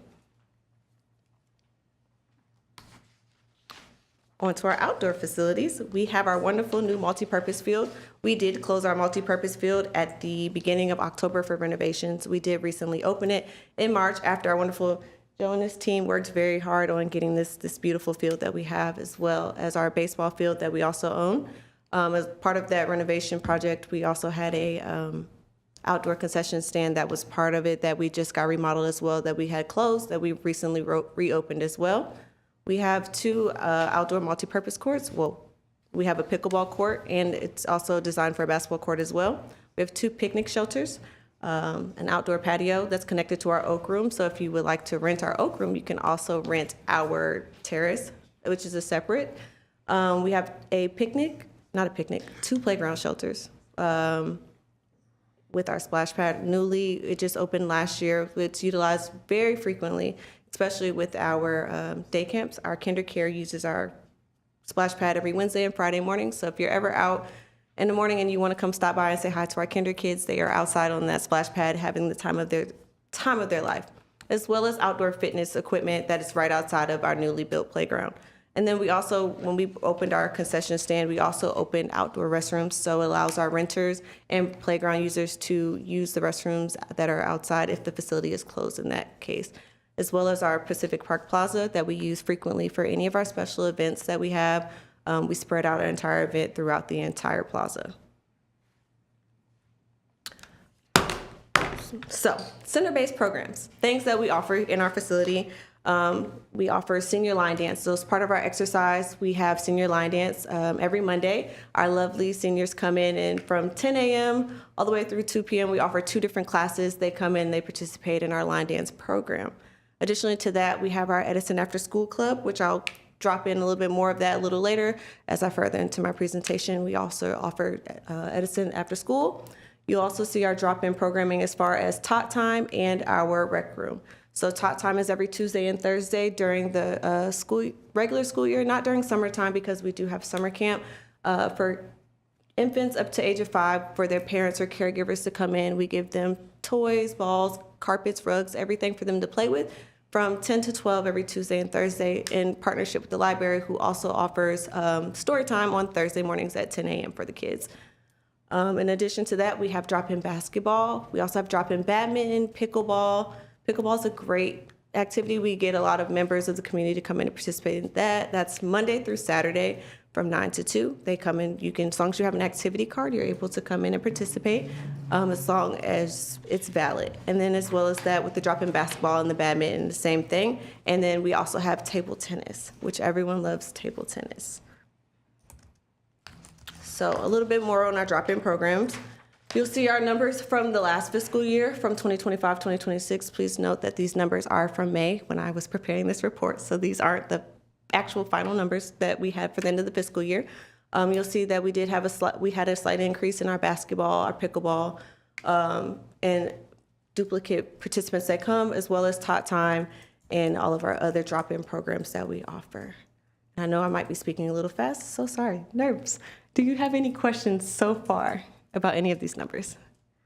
You're doing great. What is the activity card? Can you just explain that So real an quick? activity card, amongst all of our facilities, we all offer, if you're under the age of 18, it's free. If you're under the age of 60, it's $25. And if you're over the age of 60, it's $10 for the entire year. That gets you access to any of our drop-in programs, access into the facility if you wanted to just come and hang out, read a book, or if you wanted to play some pool, or if you wanted to come to anything that we're really doing with is considered as drop-in. One of these wonderful classes that we offer, that's what our activity card is used for. And it also helps us keep up with these numbers so I can provide you with accurate numbers of how our facilities are being utilized and what our participants are doing with that. The only one that does not use an activity card is our Tot Time because it's hard to count toddlers, little infant babies that come in. But other than that, these are this is what they use them for, is for us to track our participation reports. So we know what programs are working, what programs are not working. Yes, go ahead, Commissioner. Why is there a drop in the senior line dance numbers? So that's a great question. Sometimes what happens is the participants, if they're all coming at one time, sometimes it's hard to physically scan every single one of them because with the senior line dance, it's you scan your activity card, yes, but it's also $1 to get them through into the class. So when you're scanning, our rec track doesn't work to where we can scan multiple and collect all the dollars at one time. And sometimes we have computer glitches to where it just doesn't work. So to get them through, and we'll try our best to like scan on a Word document and then get them in, but sometimes it just doesn't. And then there's times where we don't have classes. So if we have like a major event coming, or if it's a holiday, or if there's the instructor is out, it kind of dampers our numbers as well.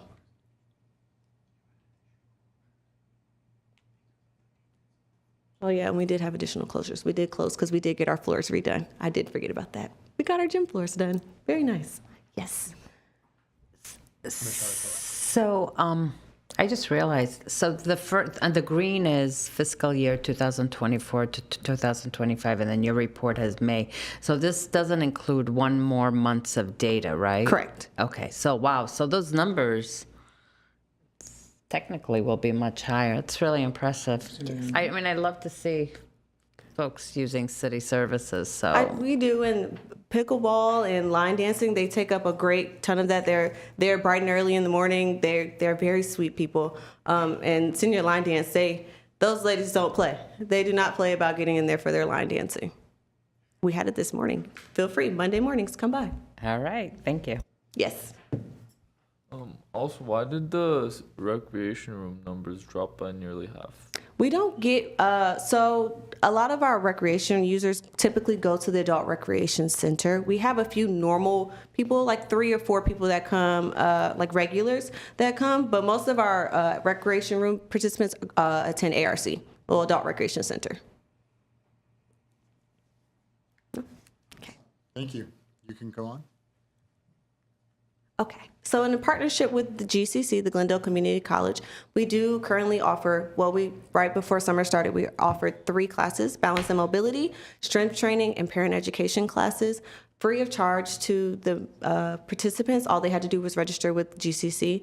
In the fall, we'll be offering diet and nutrition for older adults, and then we're going to offer cell phone basics. So 2 very good classes that we need in the community, especially when a lot of times at our front desk, we do have a lot of our clients come in and ask, my front desk staff, help me with my phone. So I think this is a great class that they'll be able to take in the upcoming months. And it's going to go through the entire semester, so it's going to go through December.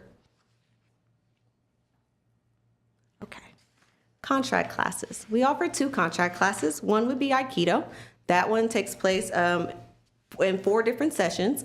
And then another one is Maximum Potential Basketball Camp, which happens during any regular season camp except for fall.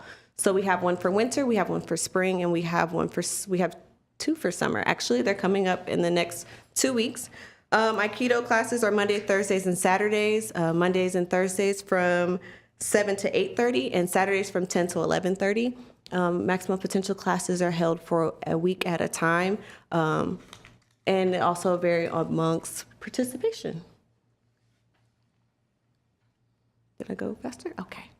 Next one. Oh, that's me. Seasonal childcare programs. So this is the wonderful staff. When we say that staffing varies, a lot of our staffing, this was our summer camp staff from last year. A lot of them vary, they come and go. We do offer childcare 4 seasons of the year.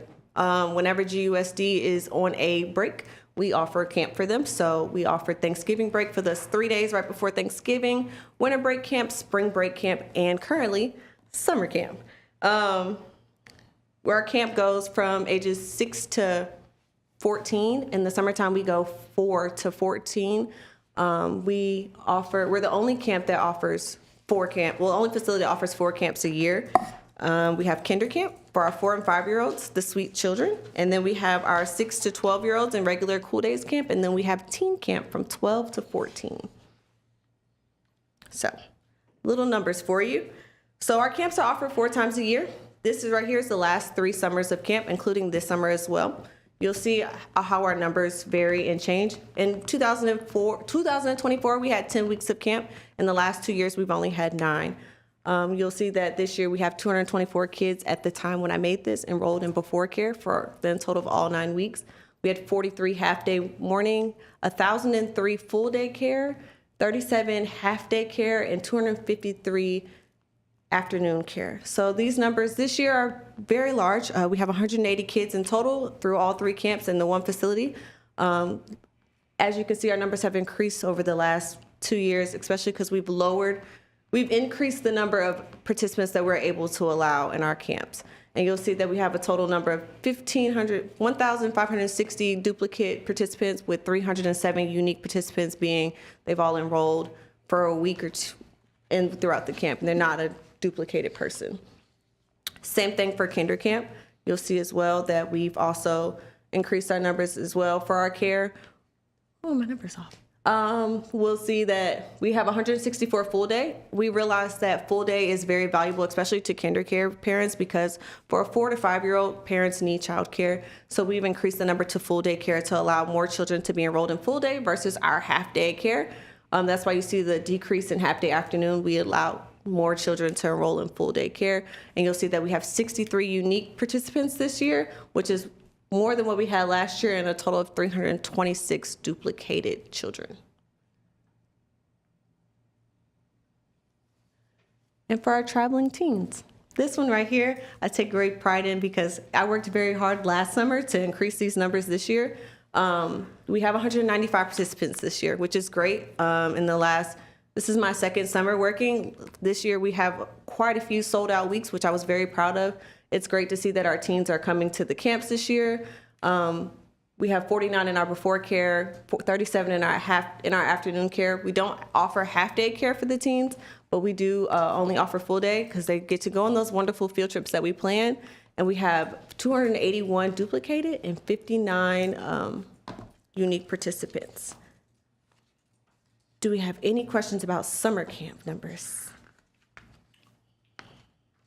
Okay, no. No? Okay, let's get to Thanksgiving. Thanksgiving care. So, as you can see, Thanksgiving camp is only 3 days. It's that Monday, Tuesday, Wednesday leading up to Thanksgiving. We don't offer camp that Friday after. This past year, we had 73 full day participants with 41 in before care, 38 in after care. For before care is just for those parents that have to get to work bright and early, so you can drop your kid off from 7 to 9. Aftercare is for those parents that get off late, so that's 4 to 6. That's that extra little bit of help that you need just to make sure that your kids are secure and safe. With 152 duplicated this year and 73, of course, participants. For winter camp this year, we offered a 3rd week, which was only 2 days because of GUSD, how their calendar fell.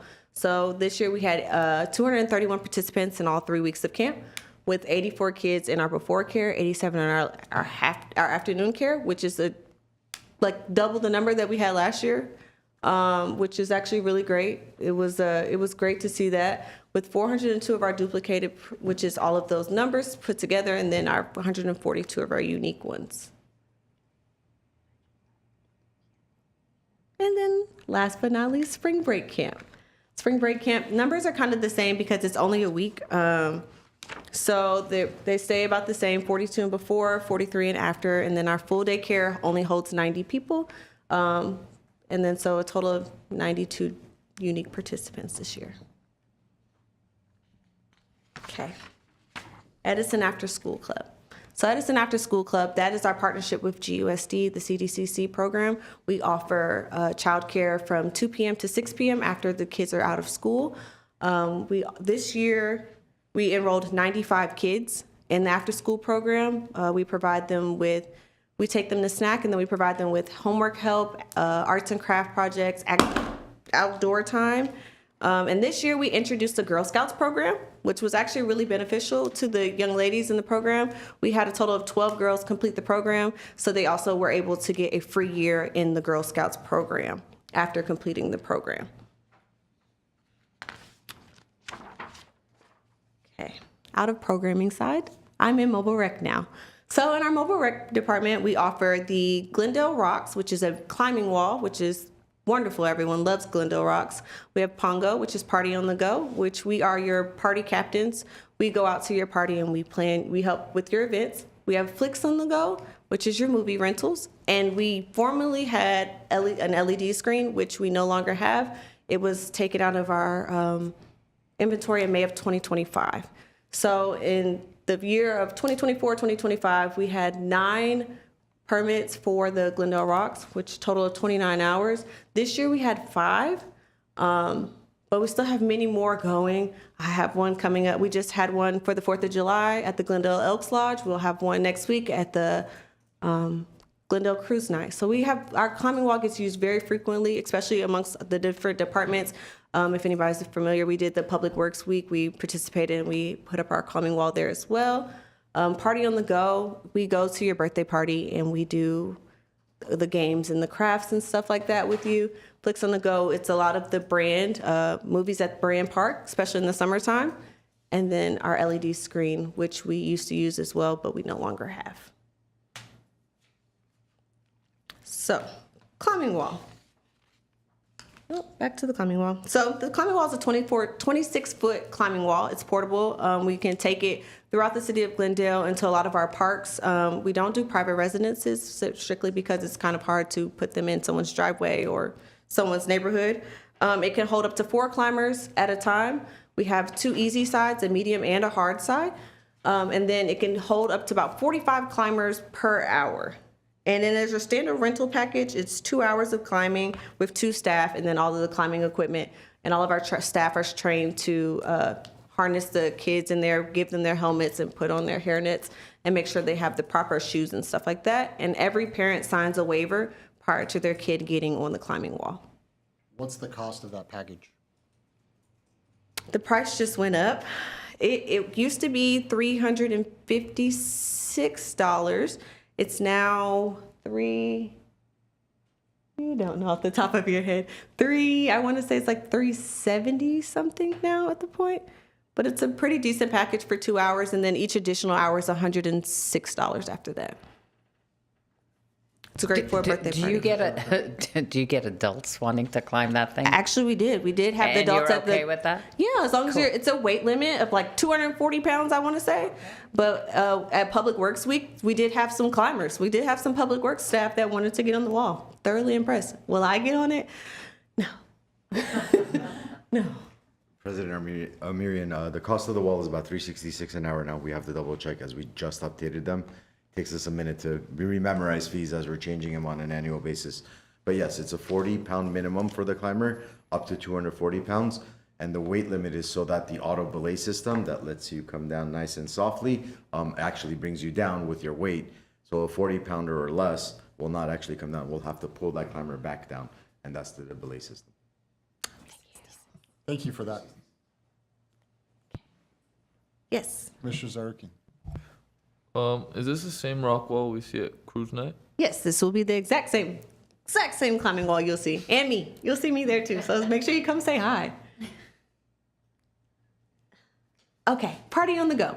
Party on the go. Imagine you've been to a jump house or something and you have an event captain. That's essentially what party on the go is. So when a person calls to book it, we give you 6 options to choose from, like games, and we tailor it to your theme. So if we have a basketball themed party, we'll give you basketball ideas. We'll give you, if you want to do a basketball craft, we'll do that. So it's essentially a 2-hour rental, same exact thing as the climbing wall. We come, we bring 2 staff, we set up all the games, we do everything for you, and it's up to 12 children. After the 12 children, it becomes an additional $15 because then we then have to bring an additional staff to host the party. You can make any type of reservation. We try to best to fit as long as you give us enough notice, especially for crafts, because we'll have to order them 9 times out of 10 to bring them in. But we do offer those options. So you get 2 hours, it's staff led, and it's like taking a weight off your shoulders when it comes to party planning, essentially. How much is that roughly? $366. Oh, that's all. Yes. And flicks on the go. These pictures are actually from the most recent brand movie that they just did. So Flicks on the Go, it's a giant 17-foot by 10-foot large projection screen with a 16-foot wide and 9-foot tall viewable area. It comes with a portable battery, comes with trained staff, setup, breakdown, and operation. We have a beautiful Blu-ray DVD player. It just depends on how the person wants to play the video. You can give us a flash drive, you can give us a DVD. We can accommodate either one. We come set all of this up for you, and we let you enjoy your movie. Yeah, and this one's not $366. This one's a little bit more than that. Off the top of my head, I do not know. $917. $917. So if you're thinking about a party, just give me a call. We'll plan it for you. But this is our Flicks on the Go package. It's going to be at Brand Park a lot of the summer. I do want to point out, though, she's stating the standard rate, but we do have the commercial rate as well as nonprofit rate. Yes. So there's a nonprofit discount as well as standard and commercial. So there's 3 different rates for all of our packages. How are you marketing this? First off, before the marketing question, are the fees just covering your costs? Yes, the fees are just covering our So costs. there's no enterprise kind of function here. Okay. The second question is how do you market this? Newsletter, social media, word of mouth. When we go to events, they'll ask us, so how do we book the movies, or how do we book the stage, or how do we book the rock wall? We'll go ahead and give them the brochure. Picture. Because on our rock wall, there's a banner that says like call to book. Like we have it on the banner. Yeah. There's a actual one that says call to book under, I think the one that says Park Makes Life Better. It'll tell people how to book. It's in our newsletter. It's in our leisure guide. It's also posted on the website as well. So parents, I've been getting a lot of calls recently about people wanting to book it as well. It's very popular, especially the climbing wall, because once you see it at an event, everyone wants to. And additionally to Party on the Go, we also have carnival games that you're able to rent as well. The ones that you see at our special events, you can also pull out the carnival games and rent those too. Do each of these like have their own kind of review page, whether it's like Yelp or whatever, you know? I know it's not an enterprise thing, and I'm a business guy, so look, the cost of this, I'm just thinking about, kids' birthday parties and stuff like that. Parents spend a lot of money trying to entertain their kids, and the cost that I'm hearing is a lot lower than some of the entertainment options that I've heard. Like the Party on the Go thing, I had no idea about, but I'll just, as an example, for my son's 6th birthday, we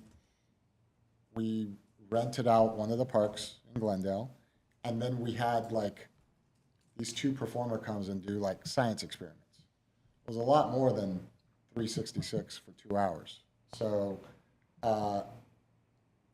it's just an opportunity, I think. I mean, I'm not sure, given that it's just a cost cover, I don't know how busier you want to get, but it's something to think about, because even if there is an opportunity to make it into partially an enterprise enterprise thing and create a little bit of a fund that just allows you to take this to an event and cover the cost of it for marketing purposes so that people know about it. I think the rock climbing wall, the party on the go, even the flicks, these things are things, it just looks like enough people don't know about it. So just something to consider. Thank you, President Armenian.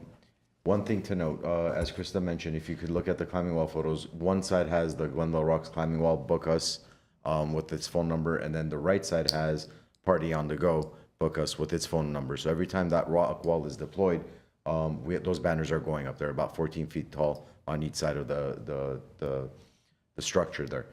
There are some other considerations that usually turn some customers away. Number one is we don't go on private property. It is a 24-foot wall that's being towed by a pickup truck, a full-size four-door pickup truck. It really makes it challenging for us to maneuver it and position it, especially in somebody's backyard. It's really not happening. So we usually try to limit it to one of our parks, and not every park could accommodate that wall. Even our parks can't accommodate the size and the turning radius that's necessary to maneuver. With the LED screen, let me show you a picture. This was taken around 6:30 at night, and this movie didn't start until about 7:55. So you could see with a projector and screen model, you're not getting much picture on that LED screen. Oh, sorry, on that projector screen, which is why years ago we had purchased the LED screen to be able to offer daytime Summer of Soccer in 2018 World Cup viewing parties. That was to counteract the sunlight and all of that. Fortunately, that equipment started experiencing catastrophic failures, most recently with every deployment, so we went back to this model. So there's a lot of caveats. While we do get a lot of phone calls, a lot of it's like, can we do it in our backyard? Unfortunately not. Even the Party on the Go package, we try to keep it in a place where it has publicly accessible restrooms, so that staff don't have to enter a person's residence, so that we don't have to hear the other end of that spectrum of potentially items are going missing and our staff are being. Make sense? Completely understood. I appreciate the clarification. Do have a comment Commissioner about that. President Mirian, I completely understand the enterprise mentality and wanting to bring in more money to the city of Glendale. However, I am curious to the overall socioeconomic status of the residents of Glendale and how many of those can afford the more private planners and those who might want to go from a less premium package and be able to access those kind of services and provide something special for their children through a bongo program or something. And that's just, has there been any survey, or if we go towards a more doing like a higher budget, could there be some kind of subsidies for those who cannot afford but their children still deserve equal opportunity? Good question, Commissioner Rosnomian. No, there hasn't been a study in terms of the economic status and how many people, what kind of income levels they're coming in at when they're requesting the equipment. What we've seen is when the wall is offered free during our events, let's say the extravaganza, National Night Out coming up in a few weeks, cruise night, whenever that wall is being offered and nobody's charging money for the person to climb up and down, that wall is slammed. Which is why we always say we need to have 7 staff on this instead of 2, and staff respectively, so that we're constantly managing that line. When a person would like to rent a nonprofit, let's say, get a nonprofit discount at a private venue, accessible, it meets all those terms, and they charge for use of the wall, which they're allowed to do so, we don't get it. Hardly any climbers. That's like a 2-person deployment. Fortunately, it's just one of those, we've made it so available at no charge that, you know, they'll just, no, you're going to be out at Glendale Fire Station 21 for Fire Service Day next week, and we'll climb it for free type of a situation. So that's the climbing wall. With regards to the Party on the Go packages, whether it's the arts and crafts or the regular games, some people, by the time all is said and done, for a 24-person birthday, a 30-person birthday, the costs start really adding up. So as low as it is initially to get in, with every additional child, with the space rental as well, like those costs do go up, and it's rare that the people who are asking for it are blown out of the water at the initial number, let alone when it's going up. Okay. Excellent, thank you. Okay, so center-based special events. At Pacific, we host 4. We have, well, we used to have the Fall Festival. We have National Night Out, we have Spring Extravaganza, and formerly known as Cesar Chavez. We offer those 4 events throughout the year. Youth and Family Services runs the National Night Out, which will be taking place on August 4th at Pacific Community Center. And our Extravaganza and our Fall Festival brings out about 1,400 families for each one. This is our most recent photos from Extravaganza and Fall Festival. We set up these wonderful, like a photo op for parents and families to take in a little mini pumpkin patch. And then at the end of the event, we allow them to take the pumpkins completely free. Parents love that. They bum rush us for those pumpkins. I stay out of the way, but I'm glad that they enjoy them. But these are very large-scale events that we offer at Pacific. And then we did not host the Cesar Chavez event due to some issues that we had, but we did still have a wonderful Spring Extravaganza.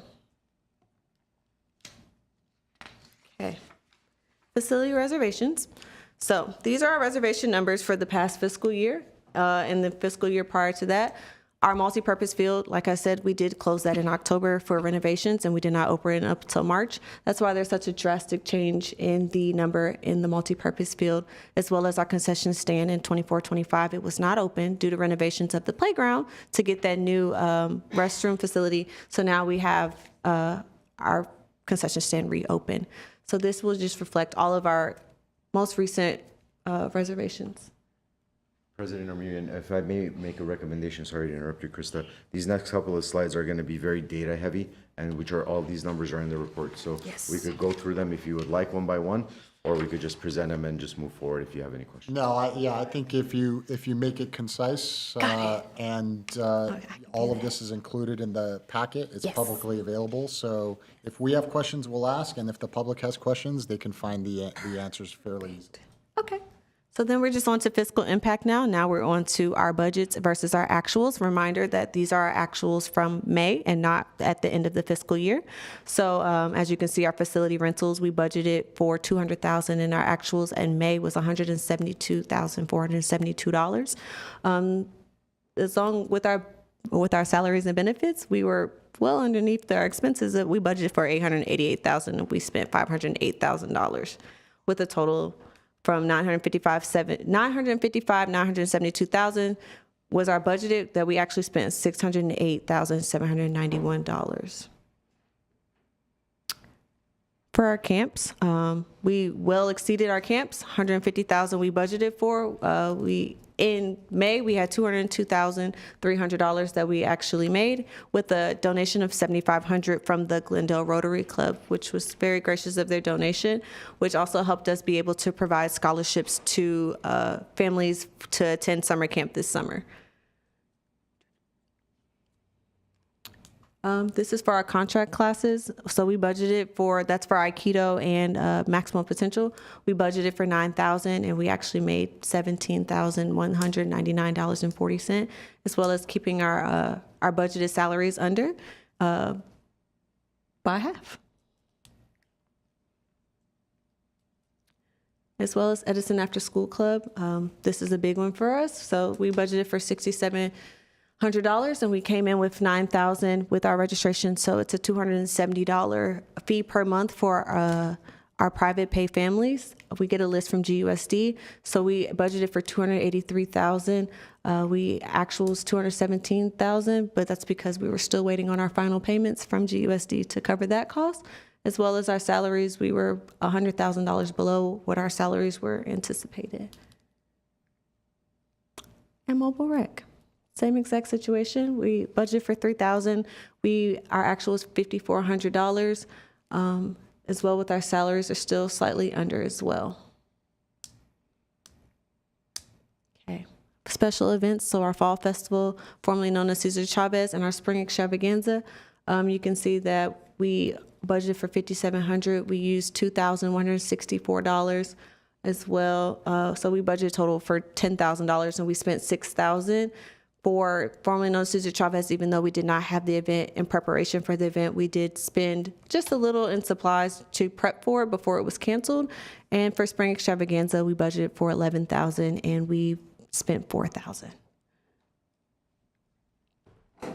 Went by that pretty fast. Any questions? Any questions? Okay, thank you so much for that presentation. Thank Very you. thorough presentation. Let's move on to the next item, which is 8D.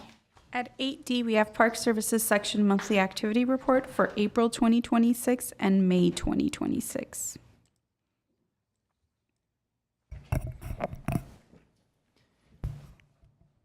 Good afternoon, President Amiri and members of the Commission. I'm Lauren Click, Park Services Administrator. I'd like to go over work over the past April and May. So one thing I'm going to start with is a highlight of some work that we had at the Glendale Narrows Riverwalk. This is unexpected work we had.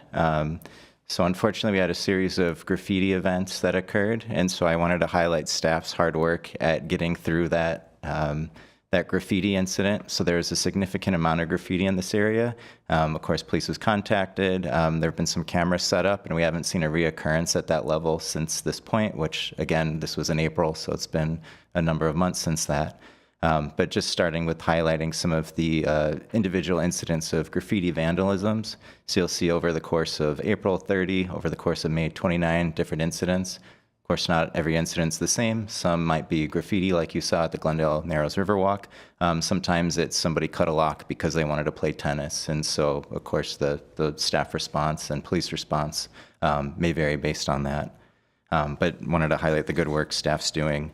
So over the course of April, we had a significant amount of time. So it was about 80 hours of staff time used to repair the vandalism and graffiti. So of course, that's 2 people working for a full week over the course of that time, in addition to our regular duties. But I wanted to come back to another project. We had the Riverside Drive Chavez Street bioswale. I featured, I believe that was in the March meeting, but I wanted to follow up. Here's our staff install day. So you can see we installed a number of rushes, a number of butterfly bush, some other plants selected by the community. So they're filling in nicely the last time I saw this, which was at this point about a month back. And so we're excited to see the garden grow over here. So it's a lot of plants that will be well suited for flora that come from the LA River area.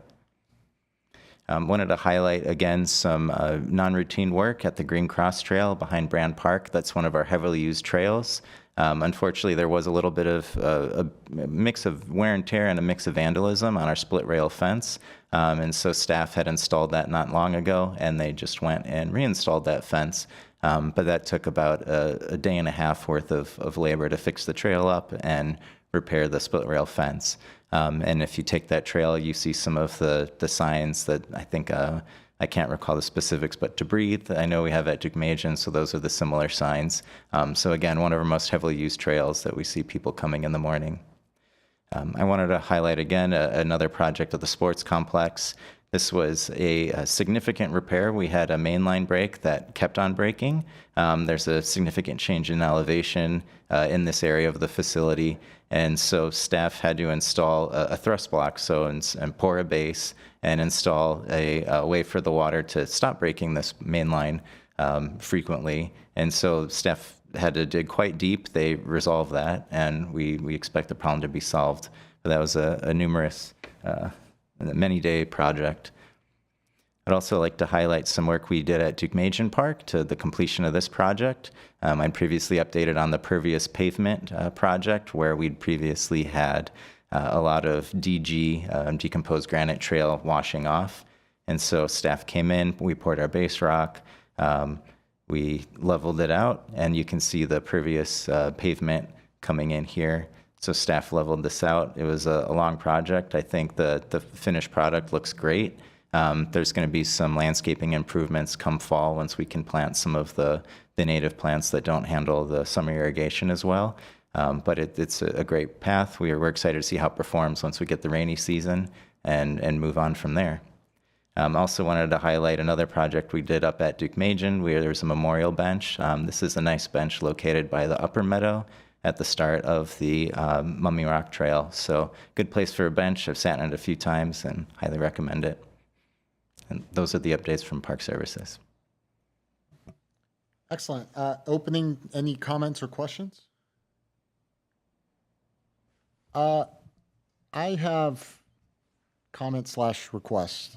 So what I notice is that the Parks Department, especially in these kind of maintenance and upkeep, they take a lot of pride in their work, like really go the extra mile. Like this isn't just, hey, it is their job, obviously, but I've seen since my time on this commission, an unusual level of kind of pride and extra like work that's put into this. So it really bothers me when I see that, we're like, I get the vandalism in terms of graffiti and having to clean that. And, that's something I hope that the police department actively gets really involved in and shuts down. But vandalism where you have kind of this trail work that's being done and then, somebody's breaking that work, that really bothers me. And I think it should be addressed very proactively. What I would love, if possible, is to get somebody from the police department for us to get an idea of not only what they're doing, but the challenges related, so that we as a commission can kind of think through this and add our perspective. What I don't want to see is, because they're putting so much time and effort into it, and then their work is being destroyed, that, they go to doing the bare minimum. And I don't think they will immediately, but I think over the course of months and years, just from the perspective of morale, it affects them.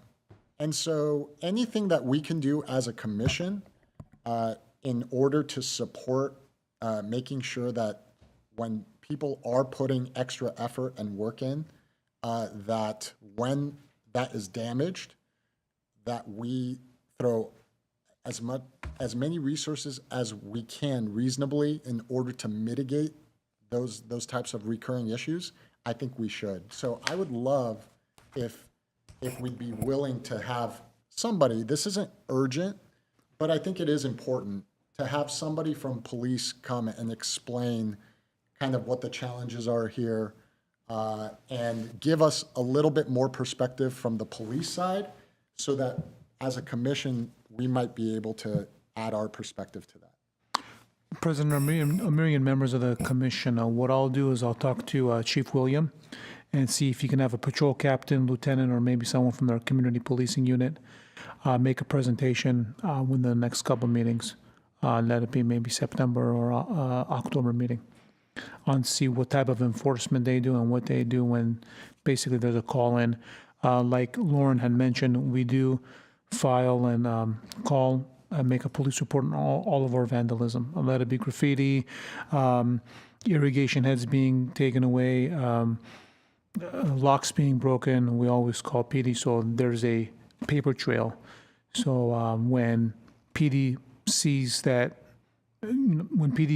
what the hotspots are, then they can have, maybe they'll special enforcement detail go out there and fight crime.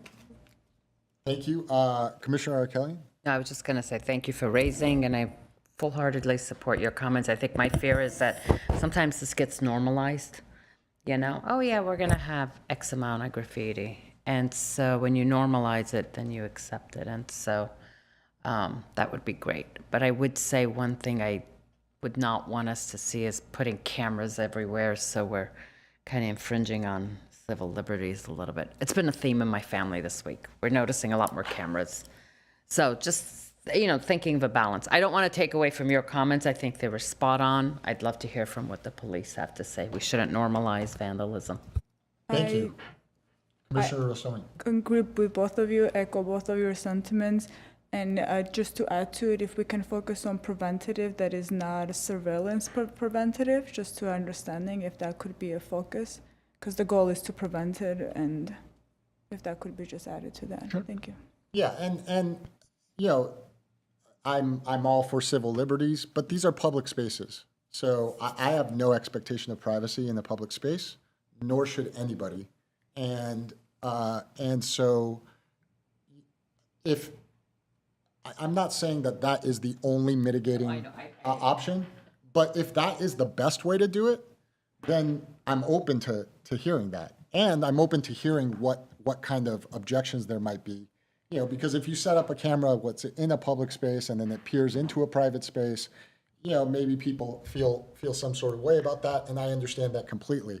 However, I agree with the first thing that you said wholeheartedly. When we don't respond to this and we don't make examples of the people, I find it hard to believe that these are residents of the city of Glendale. It's usually people coming from the outside doing this sort of stuff because they don't live here.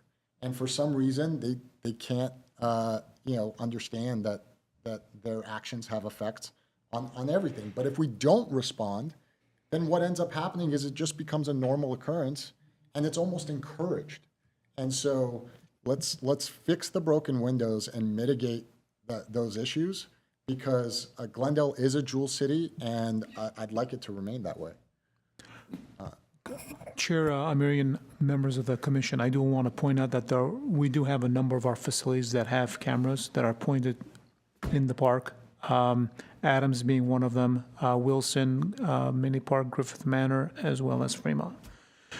Those cameras are connected to the Real-Time Intelligence Center, so there's basically 24/7 monitoring at the intelligence center, where if PD sees something, they'll go and respond and have a unit roll.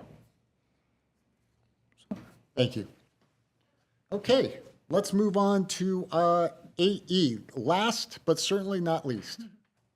At 8E, we have Recreation and Community Services Section Monthly Activity Report for May 2026.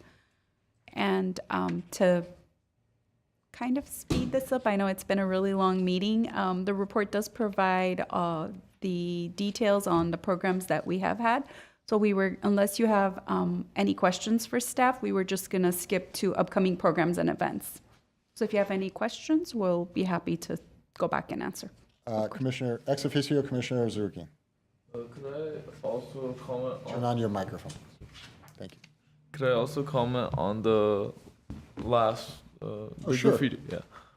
I think it's also important to maybe do a psychoanalysis or something to find out the motivations behind it too, and the preventative measures shouldn't just be disciplinary. They should be more proactive and targeted. So I think I would like to see that in the report as well. Thank you. Very good input. I appreciate that.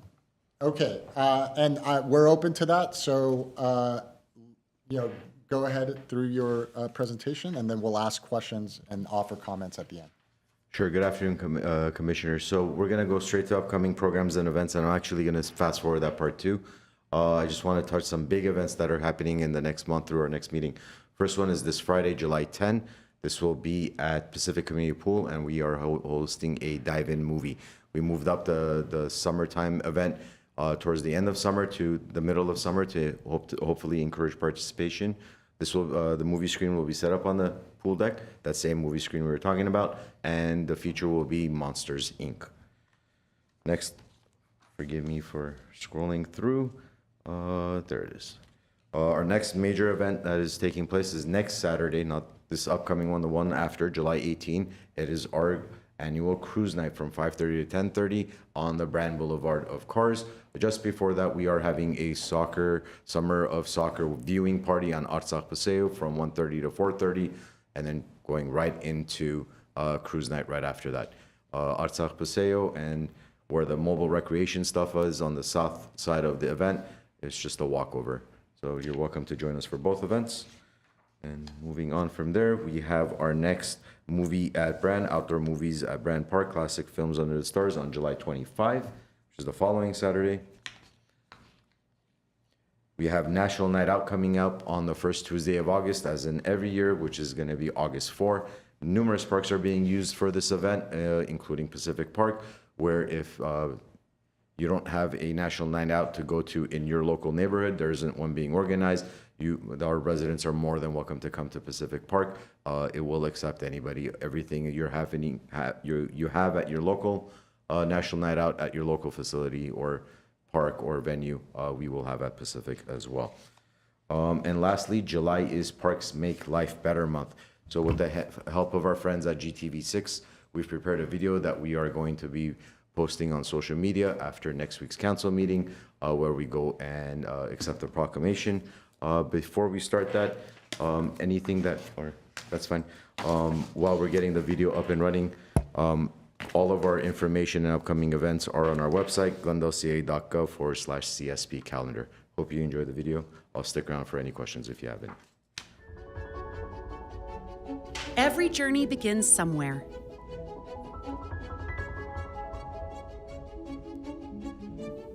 The power to overcome fears.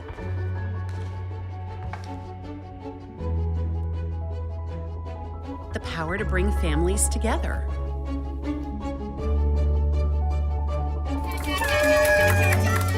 The power to discover new passions.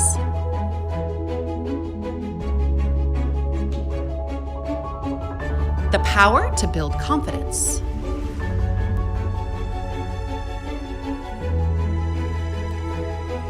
The power to stay active.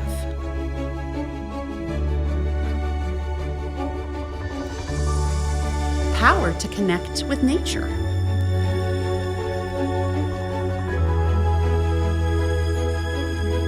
The power to bring an entire community together. The power to stay engaged, connected, and inspired.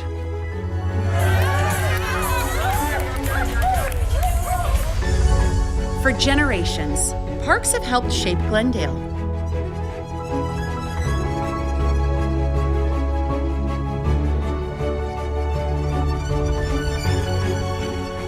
Today, we're investing in the next generation of memories.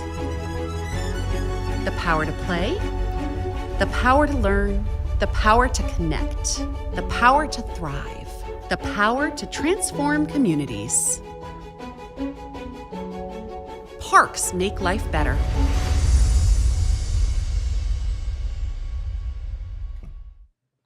Excellent. Thank you for that. Yeah, great video. I'm going to open it up to questions or comments. Yes, ex officio Commissioner Zarukian.